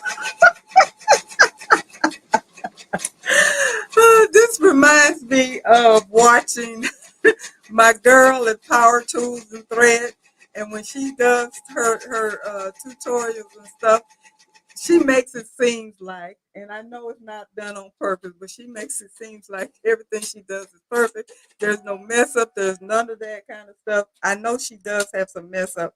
People have told me, well, yeah, she does. But I have to tell you, I've not seen them. So everything I've seen her do has been absolutely perfect. And then when I try to emulate her, it doesn't turn out perfectly. So now you're getting a chance to see no stuff does not turn out perfectly. Trust and believe me, you do have issues. So what happened? I forgot to change my thread and it was stitching in the wrong color. And I didn't want it to be that color. So uh, I stopped it, changed it to the color it's supposed to be. So it's stitching over that, which is fine because it's covering it up and everything. And I will move on because, like I said, this is a jacket that I wanted to keep. I didn't want it to be just a throwaway jacket or anything. So I wanted the color because it would have been two different colors. And I did not. One was gold and one was copper, and I wanted the copper thread. So that's what I just did. I just switched the threads out and put it the color that I wanted it to be, and now it is stitching correctly with the correct color, and hopefully all goes well. It will stitch out perfectly um, when we're all said and done. So yes, it's looking good. And Carol, you said happy dance. Happy dance. Love that camera. We need to not talk about all the new machines in front of our PR. Yes, it gets jealous and it's going to, well, you know what? If it was a good child, it would behave because then you wouldn't be wanting to get rid of it and get another different machine. So it needs to act like it got good sense. Like I tell my kids when they were children, it's like, don't misbehave in front of company. But you know, it, we all we most of us have been doing this for quite a while, and we do know there's ups and downs and all that kind of stuff that occurs when we're doing our embroidery. But hopefully, I did get a chance to show you the concept and the process of how it works, in spite of the little hiccups and things that occurred, and the fact that luckily I was able to recover. So that's another good thing. You can recover. Make sure that you know your machine well enough to figure out how to recover from a mistake, because most things are recoverable. If you talk to some of the experts that have been stitching for a while, most things are recoverable.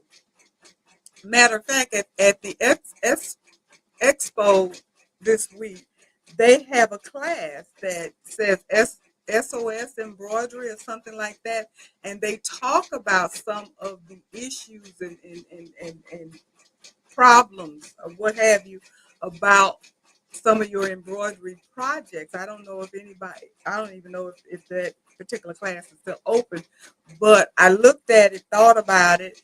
It wasn't a hands-on, it was more of a lecture, but you know, it doesn't hurt to learn about some of the boo-boos that occur doing embroidery and how you can potentially fix them, because this was a perfect example of that, because I've covered that other color completely and now it's going on by its merry way, putting the stitches in just like it's supposed to be. So hopefully once it's all said and done, you won't even know, number one, that it my machine froze, then I had to figure out how to get it back in place and using the camera. And number two, I forgot to change the thread, because when you flip it, it's like a new design. So you have to go in and put your new thread in, your colors in.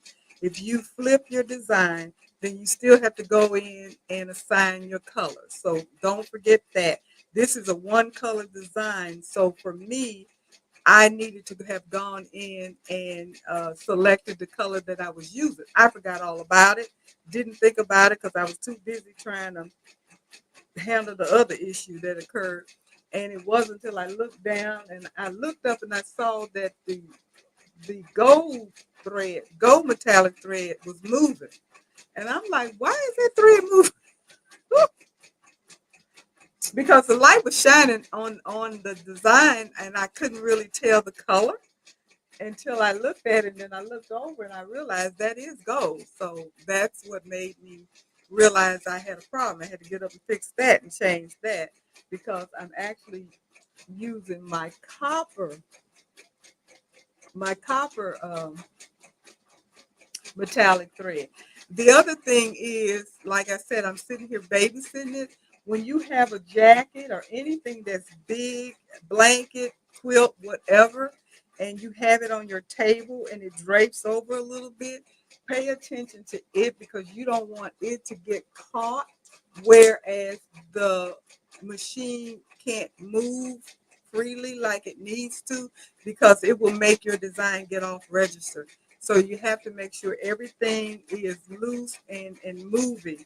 So I'm keeping an eye on my jackets, because I got sleeves hanging over and all of that kind of stuff. And so you have to make sure that nothing gets caught where the machine doesn't move freely. So that part, pay attention to that. Because I tell you, it doesn't take much for your machine to decide it doesn't want to behave. It's a machine, and it only does what you let it do. And if you don't pay attention to it, sometimes you can end up with a boo-boo that you weren't expecting, because something external happened to make it get off register or whatever. Make sure your hoop is always in there tight.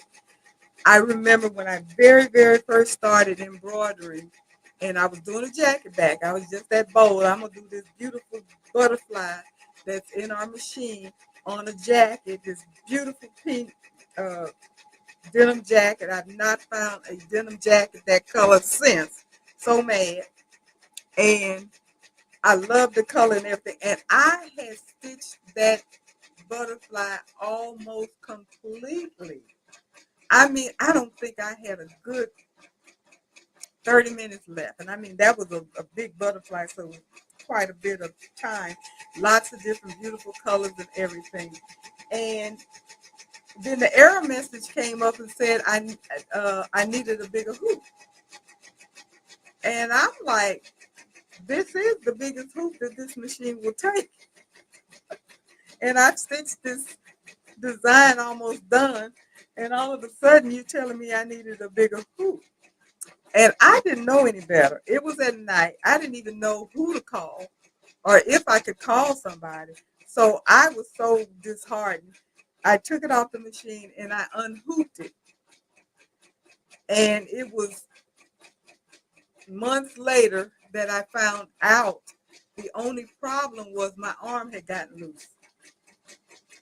And all I needed to do was tighten the arm back up because it wasn't, the machine was not recognizing the arm. So in its mind, in its computer mind, you don't have a big enough hoop on here because I don't recognize it.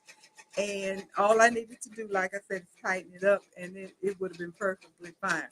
So don't forget little things like that. When you have crazy stuff happen to your machine, you have to do your troubleshooting.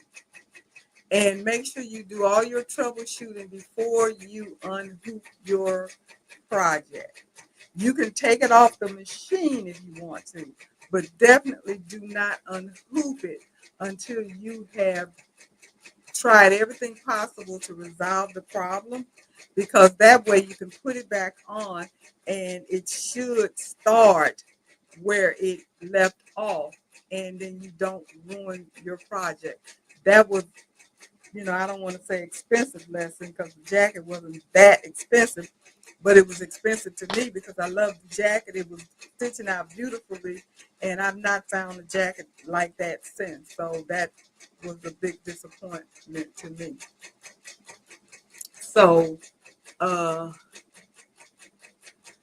Jackie, hi, how you doing? I'm just not noticing you. Hope you are feeling so much better, and I hope you will be joining us tomorrow night. Stop in and say hi. You and Marina both stop in and say hi tomorrow night for our sew along. Um, because you can come in and give us your input as to what we should be doing next, because we have finished up on our purses. And like I had mentioned earlier in uh, tonight's live, that we will be doing the reveal next Tuesday for all of our jean purse. And I think everybody's done, I think. And we all have some beautiful purses. I mean, we got overachievers. That's all I can say. We got overachievers in our group. And I don't care what project we come up with, there's always somebody that will have something just fantastical that they've done that's absolutely gorgeous and all of that kind of stuff. So you'll get a chance to see that. And you say you do plan to hop on tomorrow. That's great. I am so glad to that you will be. And like I said, Marina, if you have time to hop on, you guys don't have to stay if you don't want to. Just stop in and say hi. I'll send both of you guys the link so you'll know how to hop in tomorrow night, 7 o'clock. And like I said, just stop and say hi. You don't have to stay if you don't feel like it. And maybe we'll be able to come up with what in agreement what we're going to have for our next sew along project, and go from there.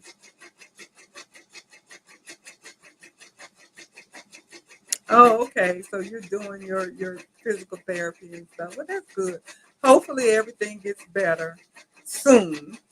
I know it's anytime you have any kind of stuff going on, surgery of any kind, it takes a while to get back to full recovery.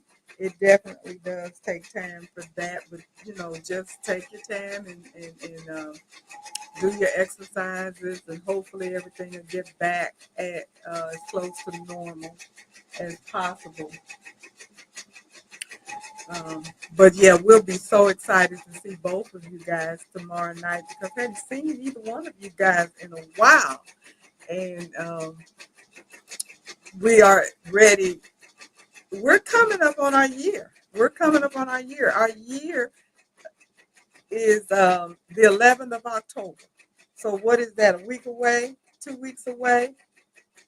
That we will have started this so long. We started on the 11th of October last year doing the Christmas tree skirts, and we've been going strong ever since. And that was a really good project, and it was really helpful um, for all of us because all of us that participated already had our design, and we had them. I know I had mine for a year, and probably never would have touched that Christmas tree skirt if it hadn't been for the group project that we did. I think most of us had agreed that we wouldn't have even touched it if it wasn't for the group. We just kind of forced ourselves into doing it, and they all turned out absolutely gorgeous. I'm so glad that we did them. I'm glad that I did it because I love my skirt. It was fun putting it together and doing that, and all the other projects that we've done ever since then has been fun.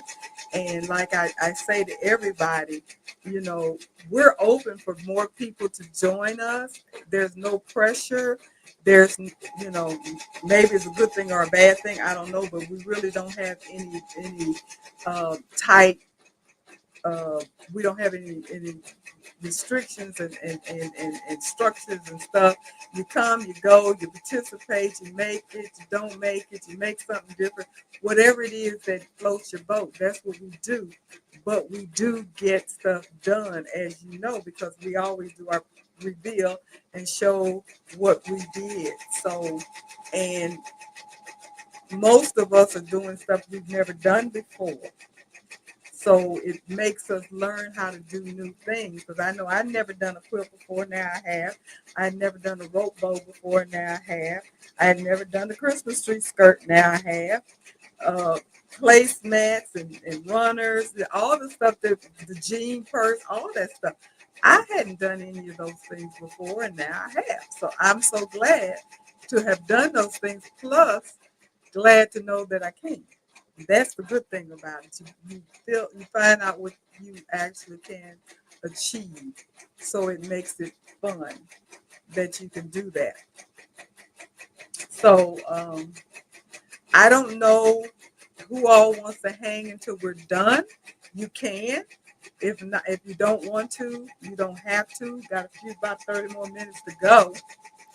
So before it's done and you see the final, I will definitely keep the video rolling because I want it to be on the final project to be on this particular video. So the people that do the replay will get a chance to see the whole thing, and they won't miss out on anything. They'll see the mishaps, they'll see the fixes, they'll see everything. So I just wanted to let you guys know that, just in case people want to hop off. Hopefully you won't, but even if you do, don't feel bad because, like I said, I'm gonna keep going until it's done because I want to make sure that the end project is on this particular video so everybody can see it, how it turns out. And I have to tell you, it's looking pretty darn good. It's looking pretty darn good. I'm quite happy with how it's looking, and I'm even more happy that I was able to fix it and get it going the way it was supposed to go without any big mishap, because I was a little worried. I was a little worried that it was all discombobulated and it wasn't gonna work. And I was gonna have to do some hocus pocus on to get it together and stuff. And that's one of the reasons why I tried to pick a simple design. For one thing, I wanted a simple design so it wouldn't take so long to do. That was one thing. Because the intricate type big designs that I normally put on my jacket back take a while. They'll take a good couple of hours, or if not more, to do. Because like this design that you saw with the pumpkin and the dragon and stuff, those are some of the types of designs that I like putting on my jacket backs. And so they do take a long time, lots of different colors and color changes and what have you. And this one I selected something that I knew that would be relatively quick and just one color. So it would be an easier way of showing and explaining the process. And I am going to figure out how to fix the video for you guys that came in a little later. I did show a video, or I tried to show a video of how I did the split hoop in Embrilliance, but unfortunately it would not play. I don't think my band width was big enough to cover the live, the chat, and the video itself. That was the first time that I had ever done a video. I've done the slides, they weren't an issue, but the video, that was the first time I ever did a video, and it didn't work quite as well. And because it was so choppy and everything, I know it had to be the internet was the issue. Because like I said, when I put it on the platform and played it and everything, and it worked perfectly fine, because I wanted to make sure that it worked, the voice was there and everything, and it did. But trying to do it in an actual live, unfortunately, it didn't it didn't do very well. So we'll see how I'm gonna put it in a separate video so people can see it. And hopefully you guys will pick it up, and you'll get a chance to see it, because it's pretty simple. It's not difficult at all. And have to be honest about it, Lisa Shaw does have a video showing the split, how to split a hoop. Now she's not splitting a jumbo hoop, but she is splitting a hoop. If that's something you guys want to just check her out, she is splitting a hoop. Um, But again, like I said, it's not a jumbo hoop. It's a 5 by 12, I believe it is, hoop, where people would use on a single needle machine. So if you want to check that out. And Betty, you said you knew I could do it. Girl, what I had planned to do, if it had not started acting like it had good sense, when I shut down, I was gonna get on this machine, and me and this machine was gonna have us a long conversation, because I was gonna get it to work some kind of way. I don't know how, but I was gonna figure out a way to get it to work, because I've done it before. I've had to just push buttons and move stuff around and all that kind of stuff to get things to work. So it is possible. So don't forget that. Those that have this machine, it's possible. And I'm pretty sure even other machines, because Betty, I know you have a Racoma. Bear has a Racoma. And Taisha has a Baby Lock. So I know people have other machines. And I don't know how all the workings are on some of the machines. But I do know that if you can do, it depends upon, like the Racoma and stuff like that, you may not even have to do a split hoop, because you guys have such a large area that you hoop. I don't know how big your hoop is, so you probably don't have to do a split hoop like those of us that have brothers and baby locks where we're limited with the size that we can do. So therefore, they program the machine to give you the opportunity to do larger designs, because anybody that has the playbook, the Brother PR1055X playbook, in the playbook, they do show you how to do a split hoop, and it shows you how you can do like a design for the back of a chair. So they did put in the machine the ability to do designs bigger than the 8 by 14, which is how big the largest hoop that the machine will do without having to do a split. And if you do a split, the largest hoop is the 14 by 14. And that's because since it's an 8 by 14, they're just doubling that. So you got a 14 by 14 pretty much is what they do. It's just a square. And it works out. It works out. Especially um, the jacket backs are the most challenging. If you do something that is just flat like a blanket or something, a table runner, quilt or something like that that you want to do it on, it's not as difficult because you're not dealing so much with all of this fabric, um, sleeves and fronts and all of that stuff that could cause an issue. So I don't know if this is my.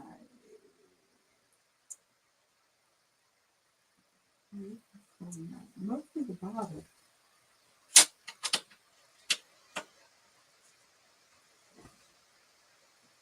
I think I need a bobbin.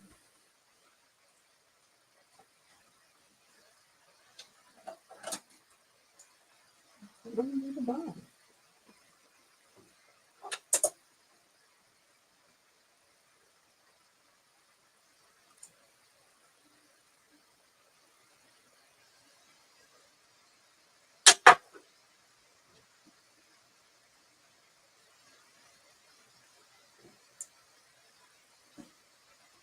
Gosh, it makes me so.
The only thing about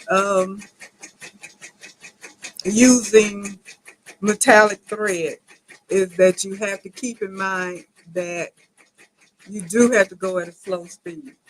So that in itself can get a little nerve wracking sometimes because if you're used to running your machine a little faster, because I'm used to, I run my machine between 600 and 700 uh, stitches per minute. So that's what I'm used to.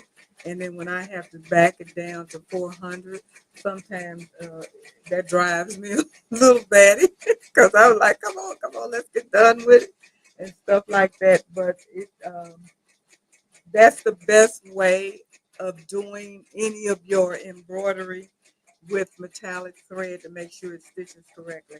So, anybody got any questions? Come on and ask me some questions about what I'm doing tonight, or if there's any other things that you want me to do a demo on. Hopefully, prayerfully, it will be a little bit better of a demo because it won't be a jacket back.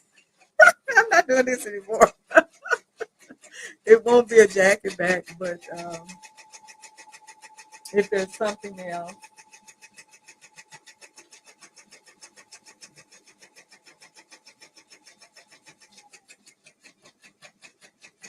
And Carol, I have not forgotten, if you're still on here, I have not forgotten about the sock. So I can do the sock. You know, I sent you a picture of that. And I don't know if you guys have done a sock um, embroidery or not, but I got the little apparatus and I tried it.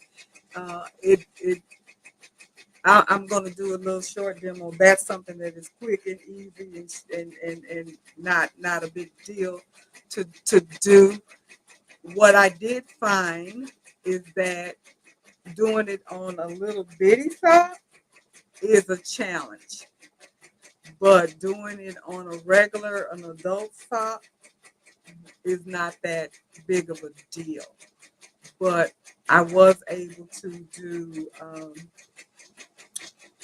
do a sock embroidery.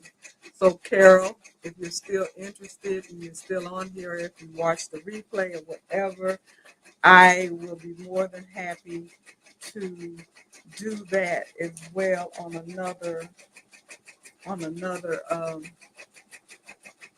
on another Tuesday night, but it won't be this coming Tuesday night because, like I said, we're going to do the reveal.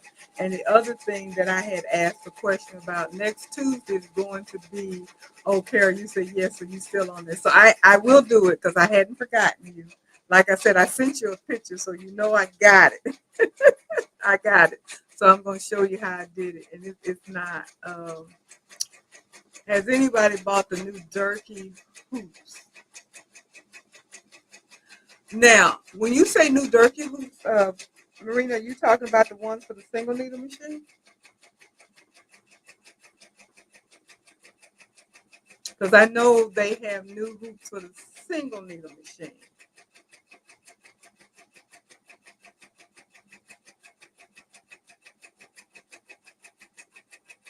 Oh, Robin, yes. Yes, Robin, you can do it on. Matter of fact, that's probably preferable to do it on a single needle machine. Um, so yeah, I ain't gonna promise, but I might do it on a single needle machine. I might. I'm not gonna promise that, but I just might do it. And you know the reason why I don't do the single needle machine because right at this particular moment, my SE 1900, I'm using it for my sewing machine because my sewing machine, I have a Janome, is in storage, and I don't have that much space. So if I use my SE 1900 as an embroidery machine, then that means I have to put the arm off, take and change the foot and all of that kind of stuff, which I've done before. When that was the only machine that I had, that's how I was making my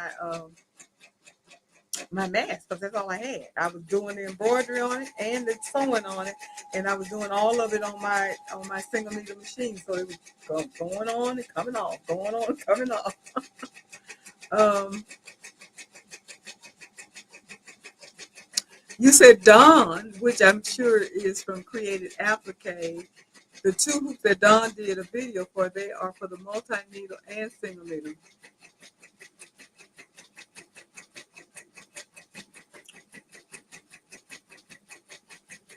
Hmm.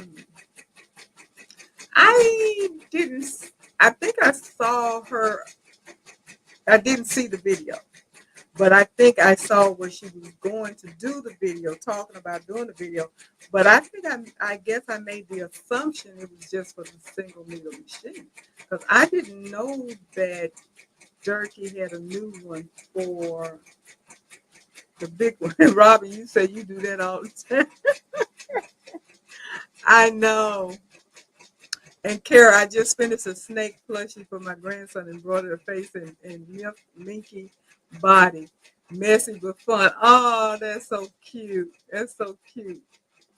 A snake plushie. Yeah. I have not done those kinds of crafts. I've not done teddy bears and plushies and all that kind of stuff. I haven't gotten into that. I know Taisha made the cutest little teddy bear. Um, it was so cute. I said, shoot, I need to do that. I need to get that design and do it just for the heck of it. Make it and send it to my great granddaughter. She might like it. She's still two, so I guess she still would appreciate it. And I don't know. Make it and stick it in the box with the other stuff that I'm going to make her for Christmas. That's what I'm making stuff for Christmas. Has anybody done any of the Tooth Fairy pillows? Those are really cute too. I did that before. I did a his and a hers, and they're really really cute.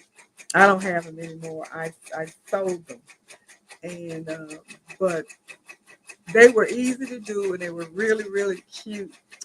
And I think I got my design off of Etsy, I believe, but did that for a while. But that's just a neat little gift to give to somebody that has young ones that may be losing teeth and all of that kind of stuff. I guess people still get money under their pillows and stuff. I don't know what these young people do anymore. If they had a tooth pillow, maybe they would get a money under their pillow. But I guarantee you, it won't be a nickel or a quarter like we got back in our day. Because they gonna want some greens up in there. Put some dollar bills up in there. As much as stuff costs nowadays, there's no way in the world you can get away with putting just a few little things in there. It's 17 more minutes. So we're getting close to the stretch here. Almost done. So who's still hanging in here with me?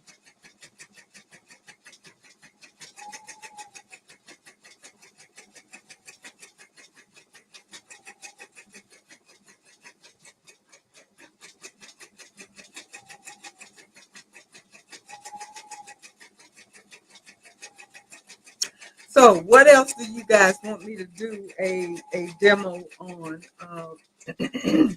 You can think of that you're interested in. How is it looking so far? It looks good. It looks really good. It's 16 more minutes and it'll be done. And okay, so Betty's still here, Felicia's here, Robin's here, Jenny's there. Great, good. Just hang it 16 more minutes and it'll be done. But it is really looking good. I'm very happy with it. Very happy with it. The recovery work, that was the part that I was the most concerned about. And the good thing, and Trisha, you say you're watching it on, you know what? I do that too. I love watching YouTube on my TV. I got, big giant TV, and I just love watching. A lot of times when I get done with you guys, I will go into my bedroom and put it on YouTube And sometimes I'll rewatch what I did so I can say, okay, girl, you shouldn't have done that. You shouldn't have said that, whatever, whatever.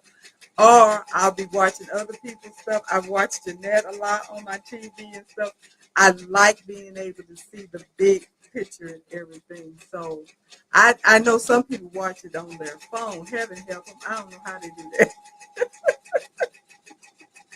I don't know how they do that.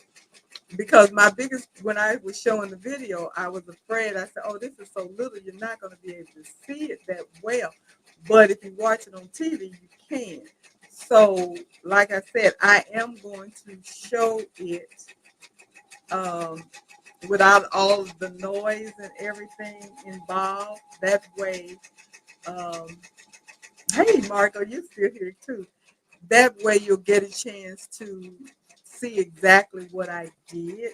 And if for some reason that doesn't work, which I think it will, I will do a screen share and do it live. Then I know you guys will see it, but I will, yeah, that would be my option. If I try to upload it as is and it still doesn't work well, because I'll know if it works well just by looking at it. And if it doesn't work well, I'll take it down and then I'll promise you guys that I will do a live maybe at the next Tuesday. I don't know. Because I was asking the question and I think I got sidetracked. I asked it earlier. Tuesday coming up the 1st is going to be the vice president debate between Walls and Vance. And I don't even know what time it's going to be. I just know it's going to be Tuesday. They keep advertising it as being Tuesday, but they don't advertise what time. I'm making the assumption that it's going to be at 9 o'clock, like the presidential debate was. I don't know. So my question is, would most of you guys want me to just cut the presentation short like I did for the presidential debate, or do you mind that we just keep going? Because me personally, I don't have to see that particular debate because they're gonna talk about it anyway. Uh, Margo, you said you watching from your phone, girl, please. Well, I watch a lot from my phone too, so I hear you. I watch a lot from my phone, so I get that you could do that and still get what it is that you're looking for. I just know that video probably was really really small on the phone. Maybe not. I don't know. I want to see how I can get rid of this. I know it's got to be a way to get rid of some of this stuff around here, so I can have the whole screen. I don't like that. I'm losing real estate, and I got to ask them how to do that. If I stay with Streamyard. Leslie, you're watching TV. You're watching your TV and iPad. Okay. Is Jeanette? Jeanette, are you still on here? I don't know, because I know you work and you probably tired and you probably went in. If you are still on here, let me know, because I need to ask you. Well, I can ask you later. If you're not on here, don't worry about it. I'll reach out to you. So I want to ask you a question about StreamYard, and because I don't know anybody else on here that does live streaming that may be using this particular platform that I use currently. Um,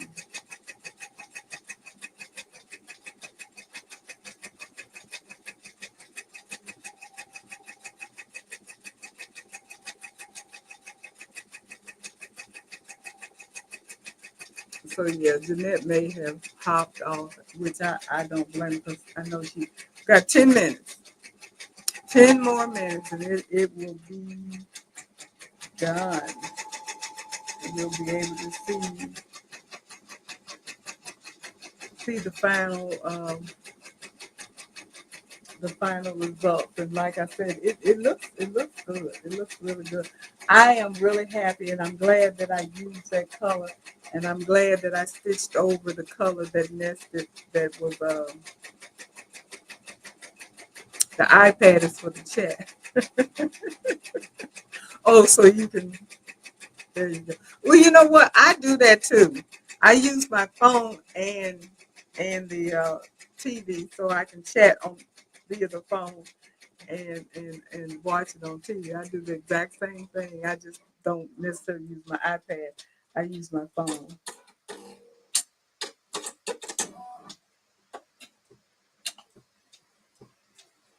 Okay, Marina, you said the Durkee frame is called the name frame.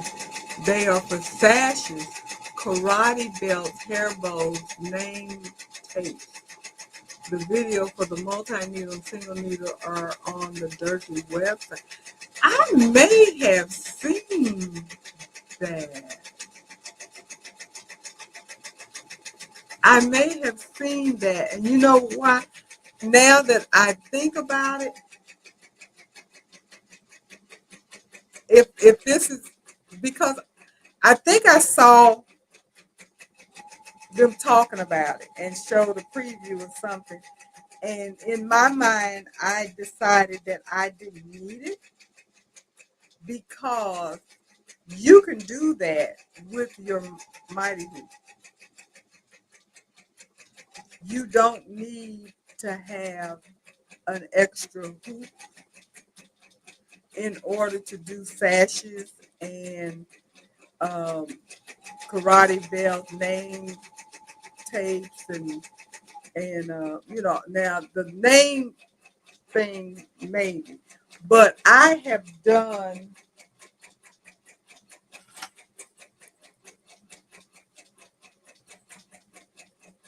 wristlets. This wristlet, I did this with Mighty Hoop. This is what I hang my little thing on for the screws for my machine when I'm changing my arm and all that kind of stuff like that. And I made this hoop a long time ago, but I just put it in my 5x5 Mighty Hoop and stitched it. I used the stabilizer, but you really didn't need to have a stabilizer to be honest about it. But that's how I stitched on this. So you don't really need to have that particular frame in order to do stuff like this. Because like I said, I did this with my Mighty Hoop. I just stretched it across it, used my camera, made sure I had everything aligned up, and I stitched away. So that's just a thought. Saves you money. You already have Mighty Hoops. You can certainly use what you have instead of having to buy that particular extra hoop unless you want to. Now I don't know. Now with the hair, well, the hair bow will be the same because you're going to stitch on it before you make a bow out of it. Now I have seen shoestrings.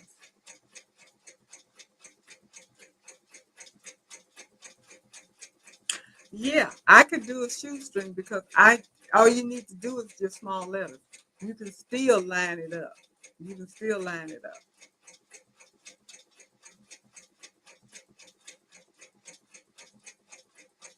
And depending upon, I'm just thinking, so that's why I keep pausing rather. I'm thinking because I'm trying to think back and remember what I've done.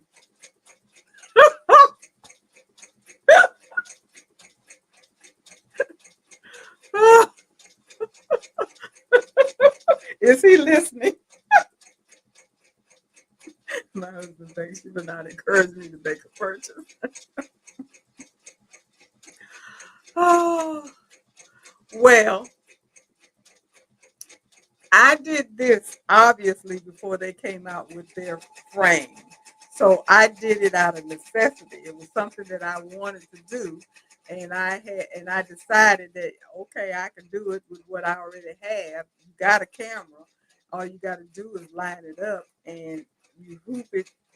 Make sure it's hooped down, held down on both ends, stretch it out, and zip away. And it does the same thing. It does the exact same thing. Plus the fact, if it's a dirty frame where you actually have to use the sticky paper, using your mighty hoop is even better because the frame is going to be held down with a magnet.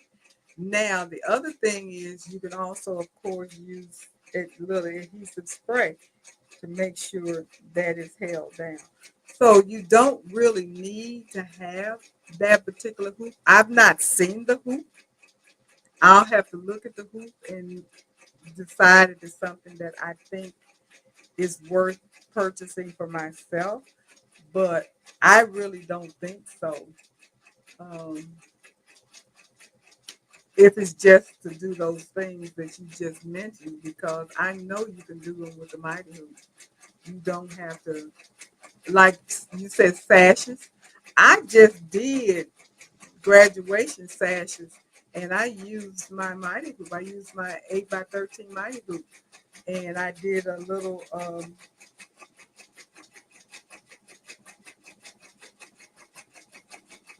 I think I may have. I did a little spray, and I think I may have pinned them a little bit on each end, just for extra security. Stitched away, stitched away. Didn't do anything. I have to figure out how to get my purchases to not show up on my iPad. Big old Google email is cutting into my late night shopping habit. Girl, girl. You go get on your iPad and go be dialing up your house, which I'm sure your house is already dialed up anyway. But that's what I would be spending money on right about now because I love dialing up a brand new house. Every time I hit submit, he gets a text alert. Oh my word, girl, I would hate that. I would hate that. I would hate that. Oh, that would not work for me. So it don't even do you no good to sneak your stuff into the house because he already know you bought it. You know, you know how we do, how we sneak stuff in the house. Wait until they sleep or they gone or whatever, and then you bring your stuff. And then when they ask you about it, you say, "Oh, I've been had that." You can't get away with it, Marina. I know because he does crafting with you, so he pretty much knows everything you have. So you can't really say, "Oh, I've been had that." That's my favorite thing to say. I got that thing a long time ago.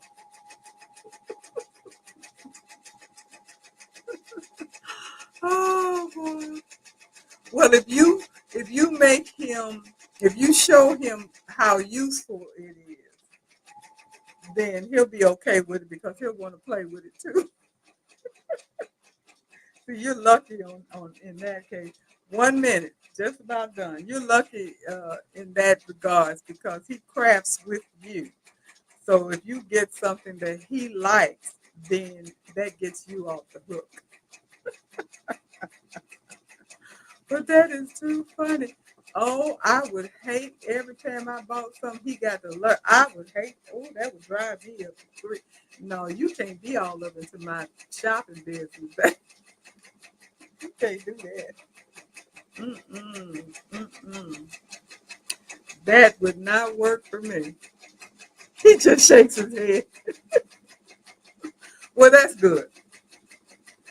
That's good. If that's all he does is shakes his head, then that's good because he understands. He understands. I know. I tell my husband he comes in here and stands around and just looks and looks and looks. And I'm like, "What you looking for?" Because he's looking because it gets junky. And I tried to tell him, you cannot be a crafter and keep everything neat and in order. That does not work. You cannot do that. It is now done. It is done, done, done, done, done. And it looks great. I can take it off.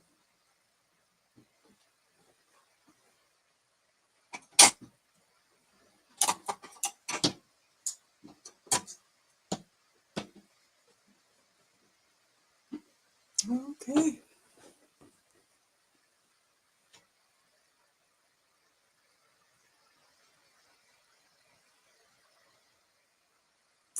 That's how it looks. How it looks. Take it off the frame.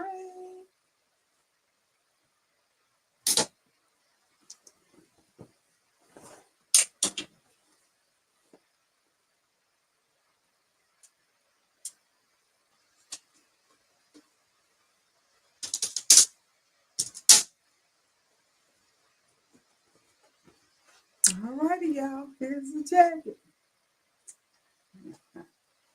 Okay. What y'all think? Think it came out pretty good? Margot, okay. She talking to Marina. And I did copper.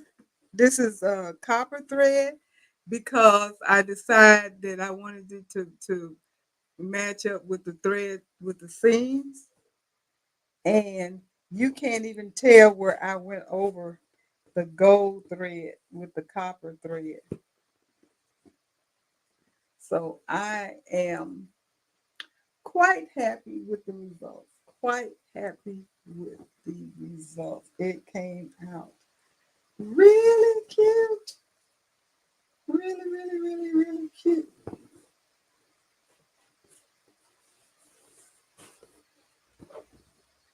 My copper thread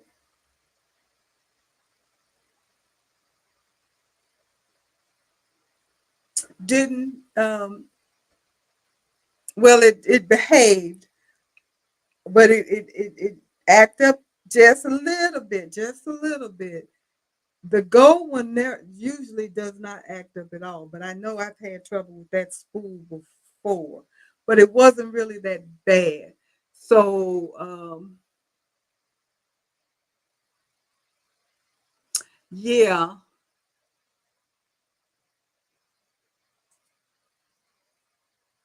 just about anything I love trying new. Good, good, because I do too.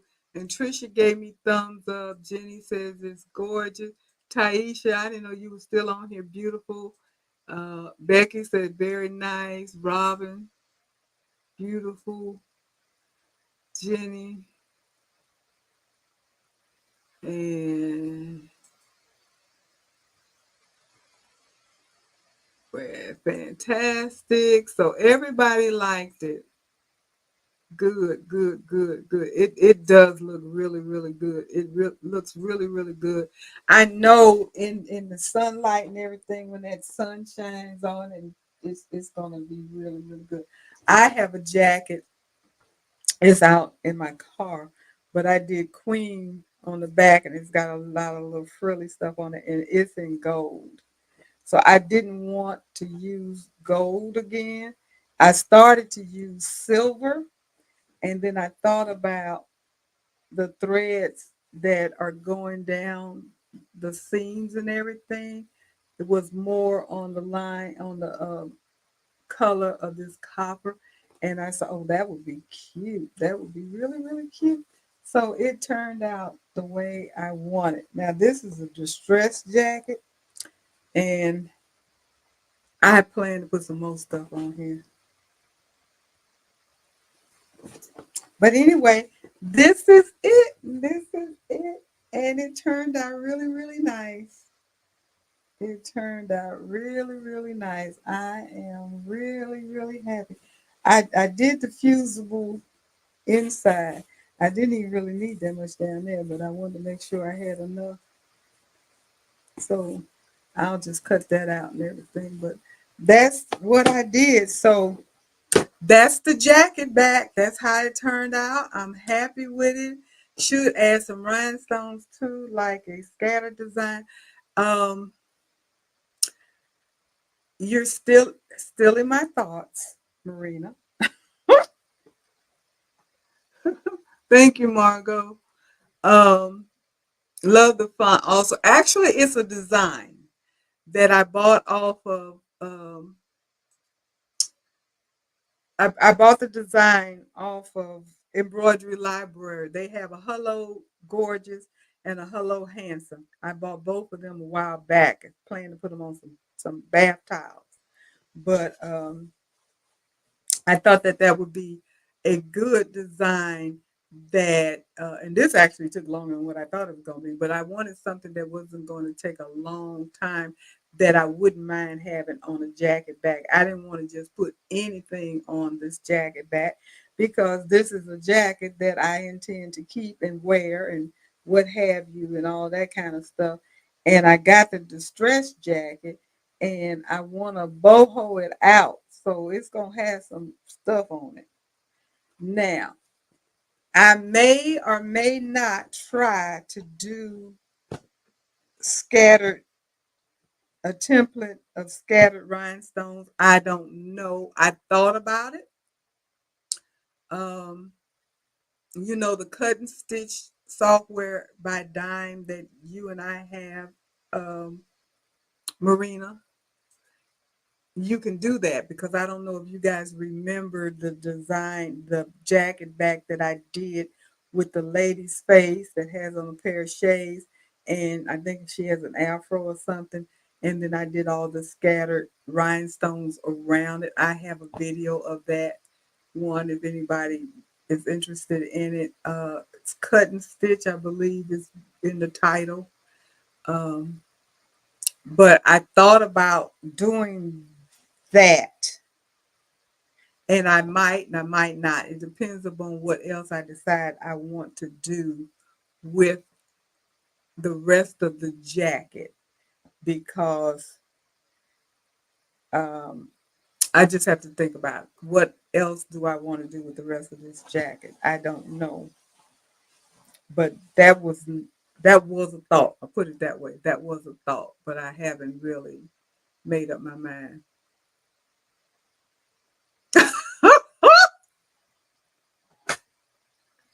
Marina, you are killing me tonight. She says she knows that software well. It quietly sits on her hard drive. Oh, you haven't used it yet. We are going to have to get together and use it. I've used mine now. I've used it about 3, 4 times at least. Later, another late night person. And that wasn't a cheap purchase now. Therefore, you got to use that cut and stitch. Because I know that one didn't that cost a few dollars. And I have used it, but I haven't used it a lot. But I have used it because I've made at least 3, maybe 4 projects, I think, using the cut and stitch. And it's another project that I want to use. I want to do a knockout, and you can do a knockout design. I have it in my head what I want to do. I just need to go back in there and figure out how to do it. I know you can do knockouts, but that's not the most user friendly software. But it does some things. It does have some capability. And I don't know if you remember, Marina, but you can go into Dimes and purchase classes. The last I checked, they were $30 for 30 minutes, I think it was. So it ain't cheap. And it depends upon who you get to teach the class as well. But you can that's an invest. I thought about investing in at least an hour worth of classes, and I still might do that because I do want to do this knockout design, and if I can't figure it out myself, I might actually do that. I don't know. if I can't figure it out or find out how to do it online on YouTube, because I think they do have some tutorials on there. Margot, I have their software also. I have not used it either.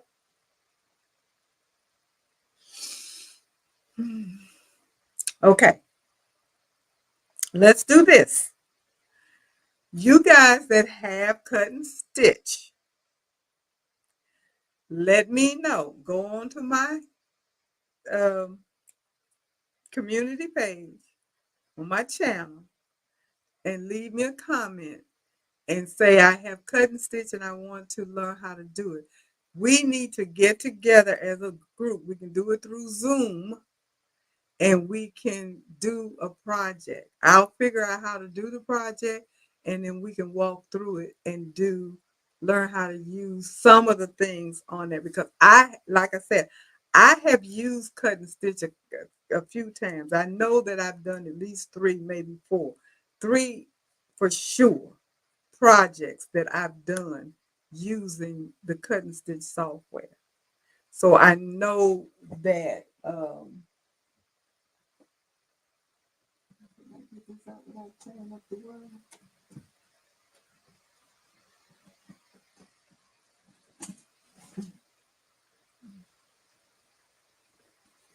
this was the first one I did. You guys see that? And I hope you can see the rhinestone and everything. So I've done this, like I said, this was the very first one that I did with the cut and stitch, and I did the glitter vinyl, and I did the scattered rhinestone, and then of course I did the embroidery name. So I did all three things, and I did that in cut and stitch. And like I said, this was the very first one that I did. And then I've done I did a shirt, I did a jacket back, and I want to say I did something else, but I can't remember, so maybe I didn't. But anyway, I do know that I have used it because I bought it and I wanted to know how to use it. So I did. So uh, it really isn't hard.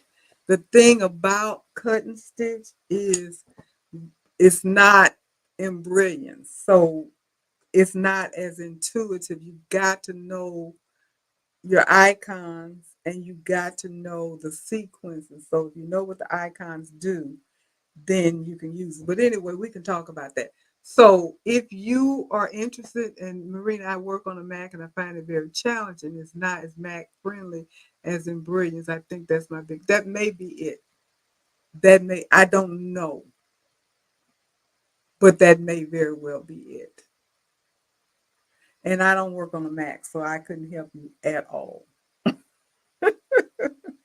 I would recommend that you get in touch with Dime and find out if it is,